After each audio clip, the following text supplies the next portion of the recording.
ကဲဒီနေ့သာသနာတော်နေ့2550ခုနှစ်ဘောဇာတက္ကရာနှောင်းတကူလာဇန်9ရက်နေ့ညစကိုင်းမြို့နယ်တတိရွာသာစီတောင်ကျောင်း၌တရင်သုံးတော်မူတဲ့ဆရာတော်ဗရဏ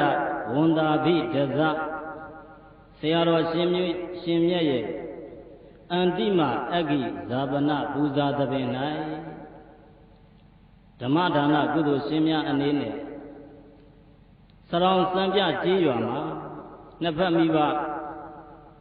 အမိအဖတို့ကိုအမှုထားပြီးတော့ဥကြိုင်တော်ရီမိသားစုတို့မှာလူတော်ငွေ9000ကျပ်နဲ့ဥကျော်မြတ်ခိုင်ဒေါခိုင်ခိုင်မိသားစုတို့မှာလူတော်ငွေ9000ကျပ်ဥထုံဒေါ်ဝင်းစိန်မိသားစုတို့မှာ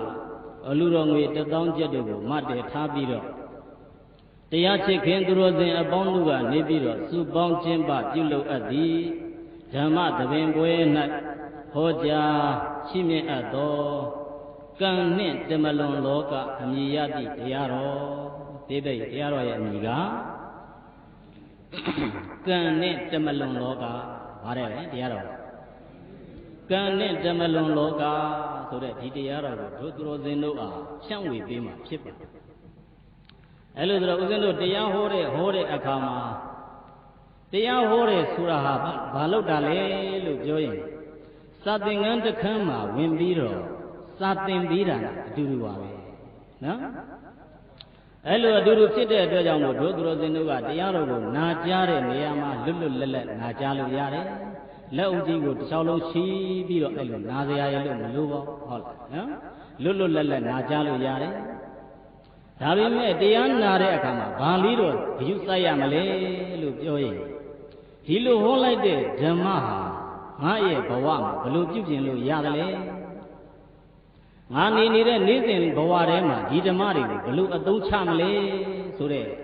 လက်တွေဒီအပလိုင်းဗုဒ္ဓဘာသာဖြစ်ဖို့ရရေးကြည့်ပါနော်လက်တွေအသုံးကျတဲ့ဘုရားဘာသာဖြစ်ဖို့ရအရေးကြီးတယ်။ဘုန်းကြီးတွေကတန်ဒီတန်သားတွေနဲ့ဟောသွားပြီးတော့ဓမ္မလဲပြီးရောခေါင်းထဲမှာဘာမှမရှိဘူးနှလုံးသားထဲမှာဘာမှမရှိဘူးလို့ဆိုရင်အဲ့ဒီဓမ္မဟာအကျိုးရှိသေးလားမရှိတော့ဘူးတရားဝဲပြီးတာနဲ့တပြိုင်နက်တရားလည်းပဲပြန်လူလည်းပဲပြန်ဒီလိုဖြစ်မသွားဘူးလားအေးတရားနာရဆိုတာကအဲ့လိုဓမ္မတွေကိုပြစ်ထားခဲ့ဖို့မဟုတ်ဘူးဘလို့နာရမလဲလို့ပြောရင်နားတွေကနေစူးစူးဆိုင်ဆိုင်နာလိုက်ပြီးတော့အဲ့ဒီဓမ္မကိုနှလုံးသားထဲထိပို့လိုက်ရမယ်နှလုံးသားထဲပို့ပြီးတော့ကိုယ့်ရဲ့နေ့စဉ်ဘဝကိုအဲ့ဒီဓမ္မကိုထုတ်သုံးရမယ်အဲ့ဒါမှဗုဒ္ဓရဲ့ဓမ္မကအကျိုးရှိတာအလို့ဆိုလို့ရှိရင်ဓမ္မတွေလည်းအစွမ်းပြနိုင်ရလားမပြနိုင်ဘူးဓမ္မကစွမ်းမပြအဲ့ကြဓမ္မတွေလည်းပဲအစွမ်းပြသွားအောင်တို့သူတော်စင်တို့ကနားတဲ့အခါမှာစူးစူးဆိုင်ဆိုင်နားပြီးတော့အဲ့လိုကိုယ့်ရဲ့နေ့စဉ်ဘဝမှာထည့်ပြီးတော့အဲ့ဒါမှဓမ္မကအစွမ်းတတ္တိပြပြီးတော့ဓမ္မဟာပို့ပြီးတော့ကြီးညိုစရာကောင်းသွားမှာနော်ဒီနေ့ညတရားဝဲဆိုတဲ့အခါကျဦးဇင်းတို့ကဘယ်ကနေပြန်လာလို့ဘာတွေဖြစ်လာလဲလို့ပြောရင်ဦးဇင်းကဟိုပင်ကပြန်လာတာနော်ဟိုပင်ဆိုတဲ့အခါကျတော့ထက်ကရာသီဥတုကတော့အေးပါအေးတဲ့အခါကျတော့လမ်းမှာအေးပတ်လာပြီးတော့ဒီကျတော့တန်းပြီးတော့တရားဝဲဖြစ်နေတဲ့အခါကျတော့မနက်ကအေးပတ်တာရဲ့ညကအေးပတ်တာရဲ့နှစ်ခုပေါင်းသွားပြီးတော့သိပ်ပြီးတော့ကျမ်းမာရေးမကောင်းဘူးပေါ့နော်အဲကြောင့်မို့အတန်ကိုမနာပါနဲ့ဟုတ်လားနော်ဘာကိုမနာရလဲအတန်ကိုမနာနဲ့ဘာကိုနာရမလဲဓမ္မကိုနာပါဘာကိုနာရမလဲဓမ္မကိုနာကြပေးရမယ်ခုဒီနေ့ညဒုက္ခရောစင်တို့ကဥစဉ်တို့ဖြန့်ဝေပေးမယ်ခေါင်းစည်းရဲ့အမည်ကကံနဲ့တမလွန်ဘဝပါတယ်လေကံနဲ့တမလွန်လောကကံနဲ့တမလွန်လောကပါတယ်လေပြည့်တယ်ကံနဲ့တမလွန်လောကဒီတရားကိုဘာကြောင့်ဟောတာလဲလို့ပြောလို့ရှိရင်တို့ဘုရားဘာသာဖြစ်တဲ့ပုဂ္ဂိုလ်များကတော့ဒီကံရဲ့ဒီတန္တရာရဲ့ဆိုတာနဲ့ပတ်သက်ပြီးတော့တန်တရားဖြစ်เสียအကြောင်းမရှိဒါပေမဲ့ဒီကံဒီတန္တရာတွေနဲ့ပတ်သက်ပြီးတော့ဘယ်သူတွေကမိခွန်းတွေမေးကြလဲလို့ပြောရင်နိုင်ငံတကာကလာတဲ့ပုဂ္ဂိုလ်တော်တော်များများကမိခွန်းတော်တော်များများမေးကြတယ်သူတို့မေးတဲ့မိခွန်းလေးတွေကဘာမေးလဲလို့ပြောလို့ရှိရင် if their life after death သေပြီးတဲ့နောက်မှာဘဝဆိုတာရှိသေးလားတဲ့ဒီမိကုန်းကြီးခဏခဏမေးပါဗါတယ်လေသေပြီးတဲ့နောက်မှာဘဝရှိသေးလားပြောကြည့်ပါဗါတယ်လေသေပြီးတဲ့နောက်မှာဘဝရှိသေးသလားအဲ့ဒါကိုတို့ကဗုဒ္ဓဘာသာရဲ့အမြင်ဗုဒ္ဓရဲ့ဓမ္မဗုဒ္ဓရဲ့အယူအဆအတိုင်းပြောရင်သေပြီးတဲ့နောက်မှာဘဝရှိမရှိဘဝရှိသလားမရှိဘူးလားရှိတယ်ဗုဒ္ဓဘာသာရဲ့ရာကရှိတယ်ဒါပေမဲ့တို့ဘာသာတရားကကဘာမှာလိုက်ပြီးတော့ကြည့်ရင်ဗုဒ္ဓဘာသာတွေမဟုတ်ကဘာမှာတဝန်းလုံးလိုက်ပြီးတော့ကြည့်ရင်ထင်ရှားတဲ့ဘာသာကြီးတွေရှိတယ်ဟိန္ဒူဘာသာရှိတယ်ဗုဒ္ဓဘာသာရှိတယ်ခရစ်ယာန်ဘာသာရှိတယ်အစ္စလာမ်ဘာသာရှိတယ်ဒီလိုဘာသာအသီးသီးတွေရှိကြတဲ့ဘေးကဘာသာတရားရဲ့အမည်တွေကကွာနေတယ်လို့ပဲအဲ့ဒီဘာသာတရားကနေပြီးတော့ဟောပြောပြတ်တာတဲ့ဓမ္မပိုင်းကလည်းပဲကွာတယ်ကမ္ဘာလောကမှာပထမဆုံးစပြီးဘယ်ဘာသာပေါ်လာလဲပြောရင်ဟိန္ဒူဘာသာပေါ်လာတာဘယ်ဘာသာပေါ်လာလဲဟိန္ဒူဘာသာပေါ်လာတယ်ဘယ်နိုင်ငံမှာပေါ်ခဲ့လဲဆိုရင်အိန္ဒိယနိုင်ငံမှာပေါ်ခဲ့တယ်နော်ဘယ်နိုင်ငံပေါ်ခဲ့လဲအိန္ဒိယနိုင်ငံမှာပေါ်ခဲ့တယ်အဲ့ဒီဟိန္ဒူဘာသာပေါ်ပြီးတဲ့နောက်ရောက်သွားတဲ့အခါကျတော့နောက်ထပ်ဘယ်ဘာသာလောကကြီးမှာပေါ်လာလဲလို့ပြောရင်ဗုဒ္ဓဘာသာပေါ်လာတာဘယ်ဘာသာပေါ်လာလဲဗုဒ္ဓဘာသာပေါ်လာတယ်အဲ့ဒီဗုဒ္ဓဘာသာရဲ့နောက်မှာသစ်ပေါ်လာတဲ့နှစ်ပေါင်း900ကျော်ကြာလာတဲ့အခါကျတော့နောက်ထပ်ဘာသာတရားတစ်ခုကမ္ဘာလောကကြီးတဲ့ကိုပေါ်လာတယ်အဲ့ဒီဘာသာတရားကဘာလဲလို့ပြောရင်ခရစ်ယာန်ဘာသာပေါ်လာတယ်ဘယ်ဘာသာပေါ်လာလဲခရစ်ယာန်ဘာသာပေါ်လာတယ်အဲ့ဒီရဲ့နောက်ထပ်ပေါ်လာတဲ့ဘာသာကနောက်ထပ်နှစ်900လောက်ကြာတဲ့အခါကျတော့ကမ္ဘာလောကကြီးတဲ့ကိုဘာသာတရားတစ်ခုထပ်ပြီးတော့ပေါ်ခဲ့တယ်အဲ့ဒါကအစ္စလာမ်ဘာသာဘာသာပေါ်လာလဲအစ္စလာမ်ဘာသာအဲ့လိုဆိုတော့ကမ္ဘာလောကကြီးမှာထင်ရှားတဲ့ဘာသာတရားတွေကြည့်ရင်ဘယ်နှခုရလဲ4ခုရတယ်ဘာတွေလဲဆိုရင်ဟိန္ဒူဘာသာဗုဒ္ဓဘာသာခရစ်ယာန်ဘာသာအစ္စလာမ်ဘာသာလို့ဒီလိုရှိတယ်ဒီလိုရှိကြတဲ့တွေကဘာတွေကွာနေတယ်လဲလို့ပြောရင်ယုံကြည်မှုအပိုင်းတွေမှာတယောက်နဲ့တယောက်ကကွာနေကြတယ်ဘာသာတရားတီထောင်တဲ့လူကွာတယ်လို့အဲ့ဒီဘာသာကချမှတ်တဲ့လမ်းစဉ်တွေလည်းပဲကွာပြီးတော့နေကြအဲ့ဒီဘာသာတရားတွေမှာကံကိုယုံကြည်တဲ့ဘာသာတရားနဲ့ကံကိုမယုံကြည်တဲ့ဘာသာတရားလို့ဒီလိုပြန်ပြီးတော့ခွင်းလို့ရကမ္မဝါဒကိုမယုံကြည်တဲ့ဘာသာတရားမှာနောက်ဘဝဆိုတာရှိတော့ဟုတ်လားဘာကိုမယုံကြည်ရင်ဘာမရှိတာလဲကမ္မဝါဒကိုမယုံကြည်လို့ရှိရင်နောက်ဘဝဆိုတာရှိလားနောက်ဘဝဆိုတာမရှိတော့ဘူး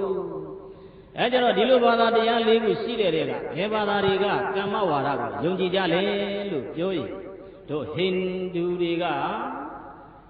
ဟိန္ဒူယေဇင်ကဗုဒ္ဓဟိန္ဒူယေဇင်ကကံကိုယုံကြည်တယ်ဗုဒ္ဓဘာသာကကံကိုယုံကြည်တယ်ဟိန္ဒူနဲ့ဗုဒ္ဓဘာသာကဘာကိုယုံကြည်လဲကမ္မဝါဒကိုယုံကြည်တယ်နော်အဲကြတော့ကံကိုမယုံကြည်တဲ့ဝါဒတွေကဘာတွေရှိလဲလို့ပြောရင်ခရစ်ယာန်ဘာသာရဲ့အစ္စလာမ်ဘာသာရဲ့တို့ကြတော့ကံကိုသူတို့ကယုံလာပြောရင်မယုံကြဘူးနော်အဲ့လိုဆိုတော့မယုံတဲ့အခါကျတော့ဘာတွေကြွားသွားလဲကံကိုယုံကြည်မှုနဲ့ကံကိုမယုံကြည်မှုမှာဘာတွေကြွားသွားလဲလို့ပြောရင်ကံကိုယုံကြည်တဲ့ဘာသာတရားကဒီကံနဲ့ပတ်သက်ပြီးတော့စောင့်ထိန်တဲ့တရားရှိတယ်လောကမှာကံတွေကိုလှုပ်တာတွေကိုစုပေါင်းပြီးတော့ကြည်ရင်ကံဘယ်နှမျိုးနဲ့လှုပ်နေကြလဲကံဆိုတာဘာကိုပြောလဲပြည့်တယ်ကံဆိုတာဘာကိုပြောကံဆိုတာမူရင်းကကမ္မမူရင်းကဘာစကားလဲကမ္မ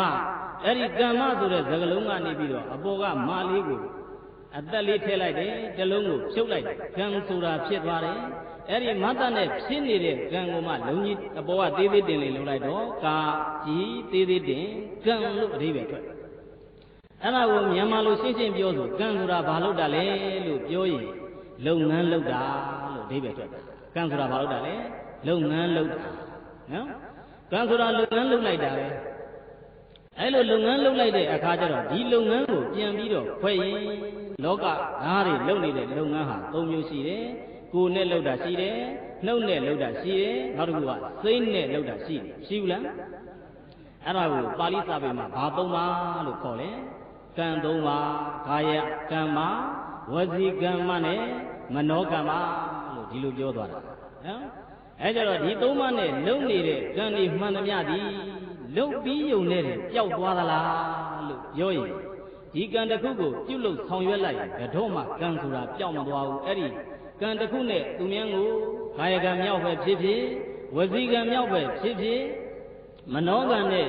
ကျန်တာပဲဖြစ်ဖြစ်အဲ့လိုကံတစ်ခုကိုပြုလုပ်ပြီးဟဲ့လို့ဆိုရင်အဲ့ဒီကံရဲ့နောက်မှာဘာကြံနေခဲ့လို့ဆိုစွမ်းအားတစ်ခုကြံနေခဲ့တယ်ဘာကြံနေခဲ့လဲစွမ်းအားတစ်ခုကြံနေခဲ့တယ်အဲ့ဒါအင်္ဂလိပ်မှာ chemical force ကံစွမ်းအားလို့ဒီလိုခေါ်ကြတာနော်ကံစွမ်းအားတွေကြံနေခဲ့တယ်ခုဘဝတွေတည်ဆောက်နေတယ်ဆိုတာကအဲ့ဒီကံစွမ်းအားရှိနေသေးရင်ဘာတွေဖြစ်လာလဲဘဝဆိုတာဖြစ်လာကံစွမ်းအားရှိရင်ဘာဖြစ်မလဲဘဝဆိုတာဖြစ်တယ်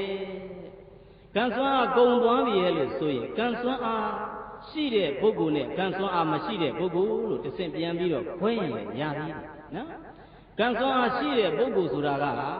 ပုထုဇဉ်ဖြစ်တဲ့ပုဂ္ဂိုလ်တွေသောတာပန်သဂါရကံအနာဂံဖြစ်တဲ့ပုဂ္ဂိုလ်တွေလုပ်တဲ့လုပ်ငန်းမှန်သမျှတည်းအဲ့ဒါကံစွမ်းအားကျင့်တယ်ဘာစွမ်းအားကျင့်လဲကံစွမ်းအားကျင့်တယ်ဘယ်ပုဂ္ဂိုလ်လုပ်တဲ့ကံကြတော့ကံစွမ်းအားမကျင့်တာလည်းသိတယ်ယဟန္တာဟုတ်လားနော်ဘာပုဂ္ဂိုလ်လဲယဟန္တာဖြစ်တဲ့ပုဂ္ဂိုလ်ကပြုလုပ်ဆောင်ရွက်တဲ့လုပ်ငန်းမျိုးကြတော့ကံစွမ်းအားမကျင့်တော့ဘူးဘာစွမ်းအားမကျင့်တော့ဘူးလဲကံစွမ်းအားမကျင့်တော့ဘူးနော်ကံစွမ်းအားမကျင့်တော့ဘူးဆိုကံစွမ်းအားကျင့်နေသေးသမျှဘဝဟာဘာလို့ရမလဲလို့ပြောရင်တန်တရာထဲမှာလဲရမယ်ဘယ်မှာလဲရမလဲတန်တရာထဲမှာလဲရမယ်နော်တန်တရာထဲမှာလဲပြီးတော့နေကြရအဲ့လိုတန်တရာထဲကလဲနေရင်းနဲ့ဘာတွေနဲ့ဒီလိုလဲနေတဲ့ပုဂ္ဂိုလ်တိုင်းဟာဘာတွေနဲ့တွေ့ကြုံကြရလဲလို့ပြောရင်ဘဝမှာမလွတ်နိုင်တဲ့တရားတွေရှိတယ်ဟုတ်လားနော်ဘာတွေရှိလဲလို့ပြောလို့ရှိရင်ဘဝကျင်လည်နေတဲ့အခိုက်အတန့်မှာဇာတိတို့ဇရာဆိုတဲ့ဘေးအိုခြင်းဘေးလောကလူတွေလွတ်နိုင်ရလားလောကလူတွေမလွတ်နိုင်ဘူးဟုတ်လားအိုခြင်းဘေးလောကလူတွေမလွတ်နိုင်နာခြင်းဘေးလွတ်နိုင်ရလားနာခြင်းဘေးလည်းပဲမလွတ်သေခြင်းဘေးရောလွတ်နိုင်ရလားအေးသေခြင်းဘေးဆိုဒီဘေးတွေနဲ့ကြုံပြီးတော့နေကြရအဲ့လိုနေပြီးတော့လက်ခံထားတဲ့ဝါဒကအဲ့ဒါကံကိုယုံကြည်တဲ့ဝါဒတွေဘာကိုယုံကြည်တဲ့ဝါဒလဲကံကိုယုံကြည်တဲ့ဝါဒဟိုဘက်ကကံကိုမယုံတဲ့ဝါဒတွေကြည့်လိုက်တဲ့အခါကျတော့ခရစ်ယာန်တို့အစ္စလာမ်တို့ကိုကြည့်လိုက်တဲ့အခါကျတော့ကမ္မဝါဒကိုမယုံကြည်ကြဘူးမယုံကြည်တဲ့အခါကျတော့သူတို့အနေနဲ့ကြဘလို့ယူထားလဲလို့ပြောရင်ဘဝတစ်ခုတည်းဒီဘဝပြီးတာနဲ့နောက်ထပ်ဘဝရှိသေးလားမရှိတော့အဲ့ဒါကိုဗုဒ္ဓရဲ့ဓမ္မကဘာနဲ့လှမ်းပြီးတော့ပြောလဲလို့ပြောရင်အဲ့ဒါမျိုးယူတဲ့ဝါဒကိုဥစ္စေရဒိဋ္ဌိလို့ဒီလိုပြောထားတာဘာလို့ပြောလဲဥစ္စေရဒိဋ္ဌိတဲ့ဥစ္စေရကပြက်သွားတာဒိဋ္ဌိကအယူပဲဟုတ်လားဥစ္စေရကဘာဟုတ်တာလဲပြက်သွားတာဒိဋ္ဌိကအယူဘဝတစ်ခုတည်းပြစ္ဆုတ်ပံဘဝပြီးသွားလို့ရှိရင်နောက်ထပ်ဘဝမရှိတော့ဘူးလို့ဒီလိုယုံကြည်တဲ့ဝါဒမျိုးကိုဘာလို့ခေါ်လဲဥစ္စေရဒိဋ္ဌိအယူလို့ဒီလိုခေါ်ရဘာလို့ခေါ်ရလဲဥစ္စေရဒိဋ္ဌိအယူတဲ့နောက်တစ်ခုကကြတော့ဘဝကိုတိဆောက်တဲ့အပိုင်းတွေမှာလိုက်ပြီးတော့ကြည့်ရင်တချို့ကြတော့တချို့ဘာသာတရားတွေကယူဆထားတာကလူရဲ့ခန္ဓာကိုယ်မှာဘရောမှမသေးတော့တဲ့အတ္တဝိညာဉ်ဆိုတာရှိတယ်ဘာလို့ရှိလဲအတ္တဝိညာဉ်ဆိုတာရှိဒီအတ္တဝိညာဉ်လေးရှိနေတဲ့ခန္ဓာကိုယ်ထဲမှာရှိနေတဲ့ဒီအတ္တဝိညာဉ်လေးဟာတဘဝပြီးတဘဝတဘဝပြီးတဘဝသွားပြီးတော့ဒီဘဝကခန္ဓာကိုယ်တည်သွားရင်နောက်ထပ်တဘဝခန္ဓာကိုယ်ထဲကိုသွားရောက်တယ်အတ္တကပြောင်းမလားဆိုရင်အတ္တကမပြောင်းမနဲ့ဘာတွေပြောင်းသွားလဲခန္ဓာကိုယ်ကြီးပြောင်းသွားတယ်အဲ့လိုပြောင်းသွားပြီးတော့ဘဝကျင်လေတယ်လို့ယူဆတဲ့ဝါဒမျိုးကိုကြတော့ဘုရားကဒိဋ္ဌိတွေကိုသွင်းတဲ့အခါကျတော့တတ္တတဒိဋ္ဌိလို့ဒီလိုသွင်းတာဘာဒိဋ္ဌိတဲ့လဲတတ္တတဒိဋ္ဌိတဲ့ဟုတ်လားနော်တတ္တတဒိဋ္ဌိဆိုတည်မြဲတယ်ဆိုတဲ့ဝါဒဘာလေးတည်မြဲနေတာလဲလို့ပြောလို့ရှိရင်ဒီခန္ဓာကိုယ်ထဲမှာဘယ်တော့မှမတည်တော့တဲ့ဘာလေးရှိလဲအတ္တလေးရှိတာဘာလေးရှိလဲအတ္တလေးရှိတာအဲ့ဒီအတ္တလေးရှိတယ်လို့ယုံကြည်ထားတဲ့ဝါဒမျိုးတွေကကြတော့အဲ့ဒါဗုဒ္ဓဘာသာနဲ့တခြားပြီးဖြစ်သွားတယ်ဗုဒ္ဓရဲ့အယူအဆကြတော့ဘလို့ဖြစ်သွားလဲလို့ပြောရင်ခန္ဓာကိုယ်တစ်ခုတိဆောက်တာဒီဘာနဲ့ပဲတိဆောက်ထားလဲပြောရင်ရုပ်တရားနဲ့နံတရားနဲ့ပဲတိဆောက်တာဘာနဲ့တိဆောက်လဲရုပ်တရားနဲ့နံတရားနဲ့ပဲတိဆောက်တာဒီရုပ်တရားနဲ့နံတရားကရုပ်ကလည်းပဲဖြစ်ပြီးသွားလို့ရှိရင်ပြက်တယ်နံတရားကလည်းပဲဖြစ်ပြီးသွားလို့ရှိရင်ပြက်တယ်အဲ့ဒါမျိုးလဲပတ်ပြီးတော့တဏ္ဍရာလေတာဒီဘက်ဘဝကသေသွားတာနဲ့ကြပြိုင်နဲ့နောက်ဘက်ဘဝကိုသွားပြီးတော့ဖြစ်တယ်လို့အဲ့လိုယူဆတာဒီအဲ့ဒါဘုဇုဝါဒလည်းပြောရင်ဗုဒ္ဓရဲ့ဝါဒဘုဇုရဲ့ဝါဒလည်းဗ ဗုဒ္ဓရဲ့ဝါဒအဲကြတော့ဒီနန်းလေးမှာဦးဇင်းတို့ပြောချင်တာကဘာလေးတွေရှိလဲလို့ပြောလို့ရှိရင်ဗုဒ္ဓရဲ့ဝါဒနဲ့ကျန်တဲ့ဝါဒတွေကွဲပြားခြားနားမှုကိုစနစ်တကျသိရမယ်တို့ဗုဒ္ဓဘာသာလို့ပြောနေပြီးတော့ဗုဒ္ဓဘာသာကတိဆောက်ထားတဲ့ဗုဒ္ဓရဲ့ဝါဒအကြောင်းကိုမသိရင်ဗုဒ္ဓဘာသာလို့ခေါ်လို့ရရဲ့လားမရဘူးဟုတ်လားဟုတ်လားဘလို့တွေပြောကြအောင်ဆိုမိယိုဖလာဗုဒ္ဓဘာသာလို့ပြောကြအောင်လားမိယိုဖလာဆိုဘာပြောတာသူ့ရဲ့အမိအဖကလည်းပဲဗုဒ္ဓဘာသာသားသမီးရောက်တဲ့အခါကျတော့လည်းပဲဗုဒ္ဓဘာသာသွားပြီးတော့မေးကြည့်လိုက်တယ်မင်းတို့ဗုဒ္ဓဘာသာဆိုတာဘာလဲလို့မေးရင်မသိဘူးဟဲ့လို့ဆိုရင်အဲ့ဒီပုဂ္ဂိုလ်ဒီဗုဒ္ဓဘာသာအစ်စ်ဟုတ်သေးလားမဟုတ်တော့ဘူးကြည်ရတာဖြစ်မဟုတ်တော့ဘူးဟုတ်လားနော်မဟုတ်တော့ဗုဒ္ဓဘာသာလို့နာမည်ခံထားတာတော့မှန်တယ်ဗုဒ္ဓရဲ့အကြောင်းလည်းပဲမသိဘူးကိုယ်ဝါဒရဲ့ဒီသောက်ပုံလည်းပဲမသိဘူးဆိုလို့ရှိရင်အဲ့ဒီပုဂ္ဂိုလ်ကိုတို့ဗုဒ္ဓဘာသာလို့ခေါ်ပေမဲ့မိယိုဖလာတက်ဗုဒ္ဓဘာသာလို့ဒီလိုခေါ်ရတာ traditional Buddhism ပေါ့နော်ဒီရိုးရစင်လာဗုဒ္ဓဘာသာဒီပဲဖြစ်နေတယ်ဟဲ့လို့ဆိုရင်သာသနာရည်ရှိတည်နိုင်သလားလို့ပြောရင်သာသနာကွဲမှာပဲဒီတိဘာကွဲမလဲသာသနာကွဲမှာနော်သာသနာဟာကွဲသွားတဲ့အဲ့ဒါမျိုးလုပ်လို့ရှိရင်ဒီမှာကြည့်လိုက်တဲ့အခါကျတော်တော်များများဗုဒ္ဓဘာသာတွေကိုလိုက်ပြီးတော့ကြည်ရင်ဦးဇင်းတို့အကြောင်းအရာလေးတွေမေးကြည့်တယ်ဗုဒ္ဓဘာသာဆိုဘာကိုဗုဒ္ဓလို့ခေါ်တယ်လဲလို့စပြီးတော့မိကွန်းလေးမေးကြည့်လိုက်တယ်ဗုဒ္ဓဆိုတဲ့စကားလုံးကခက်ခဲနေတာဗုဒ္ဓဆိုတာဘာကိုပြောဖယားဆိုကဲဖယားဆိုတာဘာလဲလို့နောက်တစ်ဆင့်တက်လာဘယ်လိုပြောမလဲဖယားဆိုတာသစ္စာ၄ပါးတရားကိုသိထားသူဘာကိုပြောလဲသစ္စာ၄ပါးတရားကိုသိထားတဲ့ပုဂ္ဂိုလ်ကိုဘာလို့ခေါ်ရလဲဖယားနော်အဲ့လိုကြတော့သစ္စာ၄ပါးတရားကိုသိထားတဲ့ပုဂ္ဂိုလ်ဟာဖယားပဲကိုယ့်ရဲ့ဖယားရဲ့အကြောင်းကိုတိတိကျကျမသိဘူးရဲ့လို့ဆိုရင်ဘာတွေနဲ့သွားပြီးတော့ရောလဲလို့ပြောရင်ဖန်ဆင်းရှင်နဲ့သွားရောတတ်တယ်ဘာနဲ့ရောတတ်လဲဖန်ဆင်းရှင်နဲ့ရောတတ်တယ်ကမ္ဘာမှာရှိနေတဲ့တရားတွေကဖန်ဆင်းရှင်မဟုတ်တဲ့ဝါဒတွေဗုဒ္ဓဝါဒတစ်ခုပဲရှိတယ်နော်ဗုဒ္ဓဝါဒအရာကလူတစ်ယောက်ကိုဖန်ဆင်းနေဆိုတာရှိရလား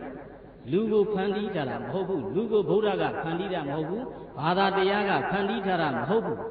ကျန်တဲ့ဘာသာတရားမှာလိုက်ပြီးတော့ကြည့်တဲ့အခါကျတော့လူကိုဘယ်သူကဖန်တီးလဲပြောရင်အဲ့ဒီဘာသာကိုသူတို့ယုံကြည်နေတဲ့ခေါ်ကနေပြီးတော့ဖန်တီးတယ်သာဝရဘုရားသခင်ကနေဖန်တီးတယ်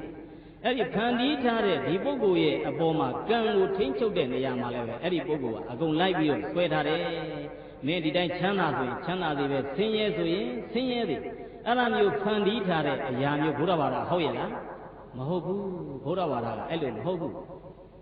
ဗုဒ္ဓရဲ့အယူအဆကကြတော့ဘာလဲပြောရင်ကိုဖြစ်ကိုခံဝါဒဘာဝါဒလဲကိုဖြစ်ကိုခံဝါဒကိုဖြစ်ကိုခံဝါဒဆိုတော့လုပ်ငန်းတစ်ခုကိုကိုကလုပ်လိုက်တယ်ဒီလုပ်ငန်းတစ်ခုကိုဂျားတွေကနေသူများကိုလွှဲချလို့ရရလားမရဘူးအဲ့ဒီလုပ်ငန်းလုပ်ပြီးသွားရင်အဲ့ဒီလုပ်ငန်းရဲ့အကျိုးဆက်ကိုသူခံစားရမှာပြောရင်ကိုပဲခံစားရမှာဘယ်သူပဲခံစားရမလဲကိုပဲခံစားရမှာနော်ကိုပဲခံစားရတယ်အဲ့လိုယုံကြည်တဲ့ဝါရတည်အဲ့ဒါဗုဒ္ဓရဲ့ဝါရခုဗုဒ္ဓရဲ့ဝါရအရာကြီးလိုက်လို့ရှင်းရင်ကံဟာ၃မျိုးရှိတယ်ကာယကံရဲ့ဝစီကံရဲ့မနောကံရဲ့ဘာတွေရှိလဲကာယကံရဲ့ဝစီကံရဲ့မနောကံရဲ့၃မျိုးရှိဒီကံတွေနဲ့လှုပ်ထားတဲ့အရာမှန်သမျှဒီနောက်ကနေပြီးတော့စွမ်းအားအဖြစ်နဲ့ကြံပြီးတော့တစ်ဖက်ဘဝဆိုတာရောက်သွားတာအဲကြတော့တာမန်နဲ့ဟုတ်ရဲ့လားလို့ပြောဒီကံစွမ်းအားပေါ်မှာမူတည်ပြီးတော့ဘဝတွေပွားသွားတယ်နော်ဟိုဘက်ဘဝကိုသွားပြီရဲ့လို့ဆိုလို့ရှိရင်အခုဆရာတော်ဘုရားပြန်တော်မူသွားတယ်ထားပါနော်ဆရာတော်ဥဝန္ဒပြန်တော်မူသွားတဲ့အခါကျတော့ဒီဘက်ဘဝကပစ္စုပန်ကနေပြီးတော့ကံစွမ်းအားနဲ့တွန်းမလွတ်လိုက်ဘူး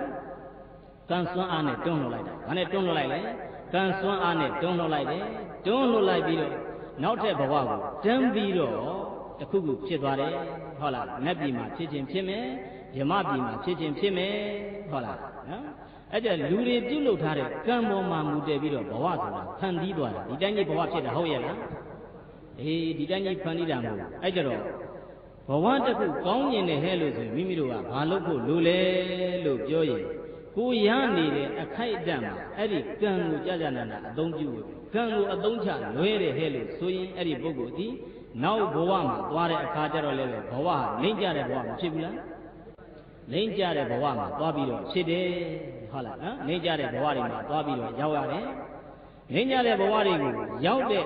ဒီပုဂ္ဂိုလ်ရဲ့ဘဝကတစ်ဆင့်ပြန်ပြီးတော့တခါဘယ်ကိုပြန်ရောက်နိုင်လဲလို့ပြောမြင့်တဲ့ဘဝကိုတစ်ဆင့်ပြန်ပြီးတော့လည်းရောက်နိုင်တယ်ဘဝဒီအဲ့ဒါလေပတ်ပြီးတော့ဒီလိုဖြစ်နေကြအရေးကြီးတာကဘာကိုအရေးကြီးလဲပြောကံကိုနိုင်မှုရအရေးကြီးတယ်ဘာကိုနိုင်မှုအရေးကြီးလဲကံကိုနိုင်မှုရအရေးကြီးတယ်ဘဝကိုလိုက်ပြီးတော့ကြည့်လိုက်လို့ရှိရင်ကံတွေကကိုပြုတဲ့ကံဟာလူရဲ့စိတ်ဓာတ်ကဘဝအနေထားရကကိုကအသာသီးရသွားတယ်ဟဲ့လို့ဆိုအနိုင်ယူတတ်တဲ့သဘောတရားတွေမရှိဘူးလားအနိုင်ယူတတ်တဲ့သဘောတရားတွေရှိတယ်အဲ့ဒီအနိုင်ယူတတ်တဲ့သဘောတရားတွေနဲ့မိမိတို့ကအနိုင်ယူကြမယ်ဟဲ့လို့ဆိုရင်ဒီဘက်ဘဝကသိပြီးသွားလို့ရှိရင်နောက်ဘက်ဘဝရောက်ရင်တစ်ဆင့်ပြန်ပြီးတော့အဲ့ဒါဘယ်သူခံရမှာဆိုရင်ကိုယ်ပဲပြန်ပြီးတော့ခံရတာနော်အဲ့ကြတော့ဒီဘဝကနေပြီးတော့နောက်ဘဝရှိသလားမရှိဘူးလားလို့ပြောရင်ဗုဒ္ဓဘာသာရဲ့အရာတမလွန်လောကဆိုတာရှိသလားမရှိဘူးလားရှိတယ်ဟုတ်လားနော်တမလွန်လောကဆိုတာရှိတယ်အဲ့ကြတော့ဒီတမလွန်ဘဝကူးပြောင်းတဲ့နန်းလေးမှာအရေးကြီးတာလေးရှိတယ်တော်တော်များများဗုဒ္ဓဘာသာတွေကသိတဲ့နေရာမှာမသိတတ်ဘူးဖြစ်နေတာနော်သိတဲ့နန်းမှာမသိတတ်ကြဘူးလူရည်လို့ဖြစ်လာပြီလို့ဆိုရင်တို့ပုံနယ်ပွဲသားဖြစ်တဲ့ပုဂ္ဂိုလ်လည်းမသိရဘူးလားသိရတယ်ရုပ်စင်းလှပတဲ့ပုဂ္ဂိုလ်မလှတဲ့ပုဂ္ဂိုလ်မသိရဘူးလားသိရတယ်ဘလောက်ပဲလှပဘလောက်ပဲပစ္စည်းဥစ္စာရှိဘလောက်ပဲယာရုဥစ္စာရှိနောက်ဆုံးမှာအဲ့ဒီပုဂ္ဂိုလ်တွေဘာဖြစ်ရမလဲသိရမယ့်ပုဂ္ဂိုလ်တွေကြီးတယ်ပဲဒါပေမဲ့အဲ့လိုသိတဲ့နန်းမှာသိတတ်ဖို့တော့တော်တော်ရေးကြီးပါတယ်ဘာလုပ်ဖို့ရေးကြီးလဲသိတတ်ဖို့ရေးကြီးတယ်ဒီခေတ်ထဲမှာလိုက်ပြီးတော့ကြည့်လိုက်လို့ဆိုရင်သိတဲ့နန်းတွေမှာလိုက်ပြီးကြည့်ရင်ဘုရားဘာသာကမသိတတ်တာတွေကိုသွားပြီးတော့တွေ့ရနော်မသိတတ်တာကဘလို့မသိတတ်လဲလို့ပြောရင်လူတယောက်ဂရင်ပေါ်မှာပက်လက်လန်ပြီးတော့သိတော့မဲ့အနေထားကိုရောက်ပြီဟဲ့လို့ဆိုရင်ကျန်တဲ့ပုဂ္ဂိုလ်တွေကနေပြီးတော့ဆွေမျိုးဖြစ်တဲ့ပုဂ္ဂိုလ်တွေကိုမခေါ်ကြဘူးလားခေါ်ကြတယ်ကိုယ့်ရဲ့မိသားစုကနေအဲ့ဒီဂရင်ပေါ်မှာပက်လက်ဖြစ်နေတဲ့ပုဂ္ဂိုလ်ရဲ့နဘေးပတ်လက်မှာဝိုင်းပြီးတော့အဲ့လိုနေကြနေပြီးတော့သူတို့ပြောတဲ့စကားတွေကဘာတွေကိုပြောလေပြောတာရှိကြလေလို့ပြောလို့ရှိရင်ဟာကျွတ်တို့ကိုဒီတိုင်းထားပြီးတော့သွားတော့မှာလားဒါမျိုးပြောတာတွေမရှိဘူးလားရှိတယ်ကျွတ်တို့ဒီတိုင်းထားပြီးတော့သွားတော့မှာလားဟာကျွတ်တို့ကြည့်တဲ့လောက်ကင်စားရရတော့မှာလားဒါမျိုးပြောတာတွေလည်းရှိတယ်ဟာထားပြီးတော့ကြည်ပါအောင်ကျွတ်တို့ရဲ့ဘဝဘလို့ဖြစ်သွားမလဲလို့ဒါမျိုးစကားတွေနဲ့ပြောနေတဲ့မိသားစုလည်းမတွေ့ဘူးလားရှိတယ်ဒါမျိုးမိသားစုတွေလည်းရှိတယ်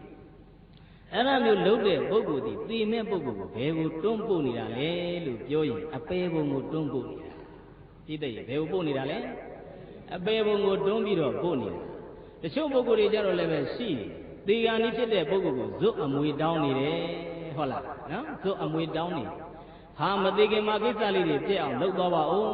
ဒီမိသားစုတွေဒီလိုဖြစ်နေတယ်အဲ့ဒါအကြီးကဘယ်ဟာယူရမှလဲဘယ်အကွက်ကိုဘယ်သူကယူရမှလဲဆိုပြီးတော့ဇုတ်ကိုပဲသူတို့ကပြန်ပြီးတော့အမွေလူနေတဲ့ပုဂ္ဂိုလ်လည်းမရှိဘူးလားအဲ့ဒါမျိုးအမွေလူနေတဲ့ပုဂ္ဂိုလ်များဒီလဲပဲကိုယ့်ရဲ့ဆွေမျိုးကိုယ့်ရဲ့အမိအဖာဟုတ်လားအမေဓမ္မမို့ရင်အဖေဖြစ်တဲ့ပုဂ္ဂိုလ်ကိုဘယ်ကိုတွန်းပို့နေကြတာလဲပြောရင်အပေဘုံကိုပို့နေကြတာဘယ်ကိုပို့နေတာလဲအပေဘုံကိုပို့နေကြတာနော်အဲ့ကြအကောင်းဆုံးပို့တဲ့စနစ်ကဒီကနေ့ပုဂ္ဂိုလ်တယောက်နဲ့ကြုံပြီဟဲ့လို့ဆိုရင်ဘလို့လုပ်တင်လဲလို့ပြောလို့ရှိရင်ဒီပုဂ္ဂိုလ်ကသမထဘာဝနာဝိပဿနာဘာဝနာတွေကိုအားထုတ်တဲ့ပုဂ္ဂိုလ်ဖြစ်တယ်ဟဲ့လို့ဆိုရင်သူအားထုတ်နေကြဖြစ်တဲ့ကဲဝင်လေထွက်လေကိုရှုတဲ့ဆိုရင်လည်းပဲအဲ့ဒီဝင်လေထွက်လေကိုမှတ်ဟေဒီအချိန်မှာမင်းအရေးကြီးတယ်ဒီအချိန်လေးဟာသိပြီးတော့အရေးကြီးတယ်မင်းအားထုတ်နေကြဖြစ်တဲ့ဓမ္မကိုပါရှုဆိုပြီးတော့ဒီလိုအားပေးရအဲ့လိုအားပေးရင်ဒီကနေ့ဖြစ်တဲ့ပုဂ္ဂိုလ်ကစိတ်တွေရောက်ရဲ့ဖက်နေတဲ့စီကနေဘယ်ကိုပြန်ရောက်သွားလဲဆိုရင်သူ့ရဲ့တို့ဝင်လေထွက်လေလေးကိုပြန်ရောက်ပြီးတော့ဖောင်းနေဖိနေလေးဓမ္မမို့ရဝင်နေတယ်ဆိုပြီးတော့အဲ့လိုရှုပြီးတော့လာသိသွားမယ်ဟဲ့လို့ဆိုရင်အဲ့ဒီပုဂ္ဂိုလ်မျိုးကြတော့ဒီကနေ့မှာအဲ့ဒီအမျိုးအားပေးတယ်ဟဲ့လို့ဆိုရင်ဒီကနေ့ပုဂ္ဂိုလ်ဘယ်ကိုပို့တာလဲပြောရင်နတ်ပြည်ဓမ္မပြည်ကိုပို့တာဘယ်ကိုပို့တာလဲအဲ့ဒါမျိုးမိသားစုတွေ့ဘူးလားပြည့်တယ်အဲ့ဒါမျိုးမိသားစုတွေမရှိဘူးလားအဲ့ဒီမိသားစုမျိုးတွေလည်းရှိကြတာပဲဟုတ်လားနော်ကဲနောက်တစ်ခုကကြတော့ဘာတွေရှိလဲလို့ပြောလို့ရှိရင်တို့ဒီသေဂာနီးဖြစ်တဲ့ပုဂ္ဂိုလ်ကိုကူညီတဲ့အပိုင်းပေါ့အမျိုးမျိုးရှိပါတယ်နော်ကူညီတဲ့အပိုင်းလေးတွေမှာဘိုးကနေပြီးတော့နောက်ဆုံးအနေနဲ့သူ့ကိုကူညီခြင်းနဲ့ဟဲ့လို့ဆိုရင်သူပြုခဲ့တဲ့ဒါနလေးတွေကိုပြန်ဖော်ပေးလို့မရဘူးလားပြန်ဖော်ပေးလို့ရတယ်မင်းဘယ်မှာ ဘလောက်လူကန်းခဲ့တယ်ကြောင်းတော့ဘလို့လူကန်းခဲ့တာဖះမှာမင်းရွှေချတာကဘယ်ဖះမှာရွှေချခဲ့တယ်စသည်ဖြင့်အဲ့ဒါမျိုးမိမိတို့ကနေပြီးတော့သေကံနည်းဖြစ်တဲ့ပုဂ္ဂိုလ်ကိုအဲ့လိုအားပေးမယ်ဟဲ့လို့ဆိုရင်သူကလည်းပဲအဲ့ဒီအာယုန်တွေကိုမြင်သွားမယ်ဟဲ့လို့ဆိုရင်ဘဝကူကောင်းမလားဘဝကူကောင်းတယ်အဲ့ဒါမျိုးသိတတ်ဖို့အရေးကြီးတယ်နော်ဒီထဲမှာတို့ဒီသမိုင်းကြောင်းနေနဲ့ပတ်သက်ပြီးတော့ဒီလိုသိခဲ့တဲ့ပုဂ္ဂိုလ်တွေရှိသလားလို့လိုက်ပြီးတော့ကြည့်ဘုရားရဲ့စာပေမှာဓမ္မိကဥပဒကဆိုတာရှိတယ်သိတယ်ဘယ်သူလဲဓမ္မိကဥပဒကဓမ္မိကဥပဒကဆိုတဲ့တရားကြီးကတလျှောက်လုံးကုသိုလ်ကောင်းမှုတွေကိုအမြဲတမ်းလုပ်တယ်သူ့ရဲ့သားသမီးတွေလည်းပဲကုသိုလ်ကောင်းမှုလုပ်ခိုင်းတယ်သေကံဤရောက်တဲ့အခါကျတော့အဲ့ဒီဓမ္မိကဥပဒကကြီးကိုယ်တိုင်ကသူ့ရဲ့သားသမီးတွေကိုခေါ်တယ်ငါသားသမီးတို့ငါနမ်းမှာလာကြငါအခုသေကံဤဖြစ်နေတဲ့ဒီအချိန်မှာငါတရားနာခြင်းနဲ့တဲ့ပြိတ္တိဘာနာခြင်းလဲတရားနာခြင်းနဲ့တရားနာခြင်းနဲ့ဘုရားရဲ့ထံတော်ပါသွားပြီးတော့လျှောက်ထားစမ်းပါငါရဲ့အိမ်ကိုတန်ဃာတွေဒီလွတ်လို့ဒီတန်ရဟန်းတန်ဃာများကတရားဟောပေးပါစေဆိုပြီးတော့သူ့ရဲ့သားသမီးတွေကိုခေါ်တယ်သူ့ရဲ့သားသမီးကိုခေါ်ပြီးတော့ဘုရားရဲ့ထံတော်ပါသွားပြီးလျှောက်ခိုင်းဘုရားကနေပြီးတော့တန်ဃာတော်များပေးလိုက်ပြီးတော့အဲ့ဒီအိမ်ရောက်တဲ့အခါကျတော့တန်ဃာတော်တွေကဘာတုံးနဲ့တရားဟောကြလေလို့ပြောရင်မဟာတတိပဋ္ဌာနာတုံးနဲ့တရားဟောတာဘယ်တုံးနဲ့ဟောလဲမဟာတတိပဋ္ဌာနာတုံးဘာတုံးတဲ့လဲပြည့်တယ်မဟာတတိပဋ္ဌာနာတုံးတဲ့နော်မဟာတတိပဋ္ဌာနာတုံးနဲ့တရားကိုပူဇော်နေလိုက်တရားကိုဟောနေလိုက်တဲ့အခါကျတော့ဒီအာယုံလေးကိုစိုက်ပြီးတော့ဒီလိုနာနေတဲ့အချိန်ဘာတွေရောက်လာလဲလို့ပြောရင်နတ်ပြည်6ထပ်ကနေပြီးတော့နတ်ယထာအသီးသီးဟာသူ့ရဲ့ဝန်းကျင်မှာရောက်လာကြတယ်ကျုပ်ယထာကိုလာပါကျုပ်ယထာဘောတက်ပါစတုမာရိကလည်းပဲကျုပ်ယထာဘောတက်ပါယာမနတ်ပြည်ကလည်းပဲကျုပ်ရဲ့ယထာဘောမှာတက်ပါဒီလိုပဲတုတိတာတာဝရိန္ဒာယာမတုတိတာနေမနရတိပရဏမိတဝတဝတိလို့ခေါ်တယ်ဒီနတ်ပြည်အသီးသီးကနေပြီးတော့ကျုပ်တို့ရဲ့ယထာဘောကိုသာတက်ပါလို့အဲ့လိုဆိုတဲ့အခါကျခဏနေအောင်ဟေးခဏနေအောင်လို့ဒီလိုပြောလိုက်တဲ့အခါကျတော့မဟာပတိတတိပရဏသုံးကိုရွတ်နေကြတဲ့တန်ဃာတွေကသူတို့ကိုတားတယ်ထင်ပြီးတော့နော်ငါတို့ကိုရက်ခိုင်းတာပဲဆိုပြီးတော့အဲ့ဒီပုဂ္ဂိုလ်ကဆက်ပြီးတော့ယဟန်တန်ဃာတွေကမဟာတတိပရဏသုံးကိုဆက်မရွတ်တော့ဘူးကျောင်းတော်ကိုပြန်ခဲ့နော်ကျောင်းတော်ကိုပြန်တဲ့အခါကျသူ့ရဲ့သားသမီးတွေကတို့ရဲ့အဖေဟာငါတို့ကဘာသာရေးသိပြီးတော့လေးထားတဲ့ပုဂ္ဂိုလ်ပဲအခုယဟန်တွေကတရားဟောနေတာကိုခဏရက်ပါအောင်ဆိုပြီးတော့သူကတားတယ်ဒီကနေ့မှစိတ်တွေမမှန်တော့တာလားဆိုသူ့ရဲ့အဖေအတွက်ပူသွားကြတယ်ပူကြတဲ့အတွက်ကြောင့်မို့သူကနေပြီးတော့မေးသားသမီးတွေကမေးတယ်အဖေဘာလို့များတားတာလဲဆိုငါဘာတားလို့လဲ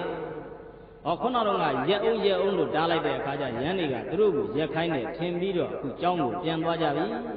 ဟာငါကယဟန်တွေကိုရက်ခိုင်းတာမဟုတ်ဘူးဟေးငါရက်ခိုင်းတာက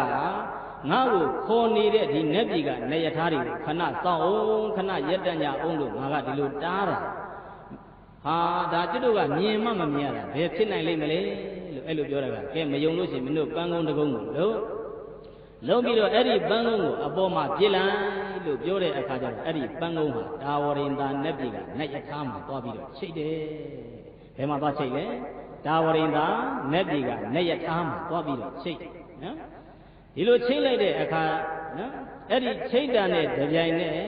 အတော်လေးပြတဲ့အခါကျဓမ္မိကဥပဒကကြီးလည်းသေပြီးတဲ့နောက်ဘယ်ဘဝရောက်သွားလဲတာဝရိန္ဒာနတ်ပြည်မှာနတ်သားအဖြစ်နဲ့ရောက်သွားတယ်အဲ့ဒါဟာသာသမီဖြစ်တဲ့ပုဂ္ဂိုလ်တွေကပံ့ပိုးမှုကောင်းလို့လားမကောင်းလို့လားကောင်းလို့ပဲဒီနေ့မှာသာသမီဖြစ်တဲ့ပုဂ္ဂိုလ်တွေကဒီကနေ့မှာအမွေလွတ်နေကြမယ်ဟဲ့လို့ဆိုရင်ဟုတ်လားဘယ်ကွက်ကတော့ဟာတို့ပေးတဲ့နဲ့ဟိုကွက်ကတော့ဘုသူပေးတဲ့နဲ့လို့လူနေကြမယ်ဟဲ့လို့ဆိုရင်သာသမီဖြစ်တဲ့ပုဂ္ဂိုလ်ဟိုမိဘဖြစ်တဲ့ပုဂ္ဂိုလ်ဟာကျင့်내เสียကောင်းရလားဟေးဝမ်းမြောက်เสียကောင်းရလားဆိုရင်သူ့ရဲ့ဘဝစဉ်းစားလိဝမ်းနေเสียဖြစ်သွားမှာဒါကြောင့်မို့သာသမီများကနေဝိုင်းပြီးတော့အဲ့လိုတရားနဲ့အညီသိခိုင်းလိုက်တဲ့အခါကျတော့သူသိသွားတဲ့အခါဘယ်ကိုရောက်သွားလဲတာဝရိန္ဒာနတ်ပြည်ကိုရောက်တာဘယ်နတ်ပြည်ကိုရောက်လဲတာဝရိန္ဒာနတ်ပြည်ကိုရောက်သွားတယ်တဲ့ဒါကမှတ်เสียနော်လောကထဲမှာလိုက်ပြီးတော့ကြည့်ရင်ဦးဇင်းတို့ကတော့တွေ့နေနော်လိုက်ပြီးတော့ကြည့်လိုက်တော်တော်များများအော်ဟစ်ပြီးတော့ငိုကြယူကြနေပဲဒီပုဂ္ဂိုလ်တယောက်ဟာတက်ထွက်သွားတာများတယ် ဒီလိုတာထွက်ရမယ်ဟဲ့လို့ဆိုရင်အဲ့ဒီပုဂ္ဂိုလ်ရဲ့ဘဝတည်စဉ်းစားကြည့်လိုက်သိပြီးတော့ဝမ်းနေစရာကောင်းတာငရဲတိရစ္ဆာန်တိတ်ကြအတုရကတဘုံဘုံတော့သေချာပေါက်ကြတော့မှာပဲဟုတ်လားနော်အဲ့ဒါမို့သေကံနီးမှာတို့ကုညီတတ်ဖို့ရေးမကြည့်ဘူးလားအရေးကြီးတယ်သေကံနီးမှာကုညီတတ်ဖို့တကယ်အရေးကြီးပါဒါကဓမ္မိကဥပဒကကြီးကိုကုညီပေးလိုက်နော်နောက်တစ်ခုကကြတော့လောကထဲမှာလိုက်ပြီးတော့ကြည့်ရင်ဘယ်ပုဂ္ဂိုလ်တွေကုညီပေးဘူးလဲလို့ပြောရင်တို့မင်းကွန်တိပိဋကဒရဆရာတော်ကြီးရဲ့ဘွဲ့ဘယ်သူလဲဆိုရင်ဥဝိစိတ်တာတာရာဘိဝန္တာကြားဘူးလားပြည့်တယ်နော်မင်းကွန်ဆရာတော်ကြီးပြန်တော်မူကန်ဒီရောက်တဲ့အခါကျတော့လည်းပဲသူ့ရဲ့တပည့်တွေကဝိုင်းပြီးတော့ပူဇော်ကြတဲ့အတွက်ကြောင့်ဆရာတော်ကြီးကစိတ်ချမ်းချမ်းသာသာနဲ့ဘဝဏီကုံချုပ်သွားတယ်နော်ဆရာတော်ကြီးတိတ်ပြီးတော့ကျမ်းမာရေးကညံ့လာတဲ့အခါကျတော့ဂရင်ပေါ်မှာပက်လက်လန့်နေတဲ့အချိန်သူ့ရဲ့နိကေမှာရှိနေတဲ့နိကေကျောင်းတိုင်းမှာရှိနေတဲ့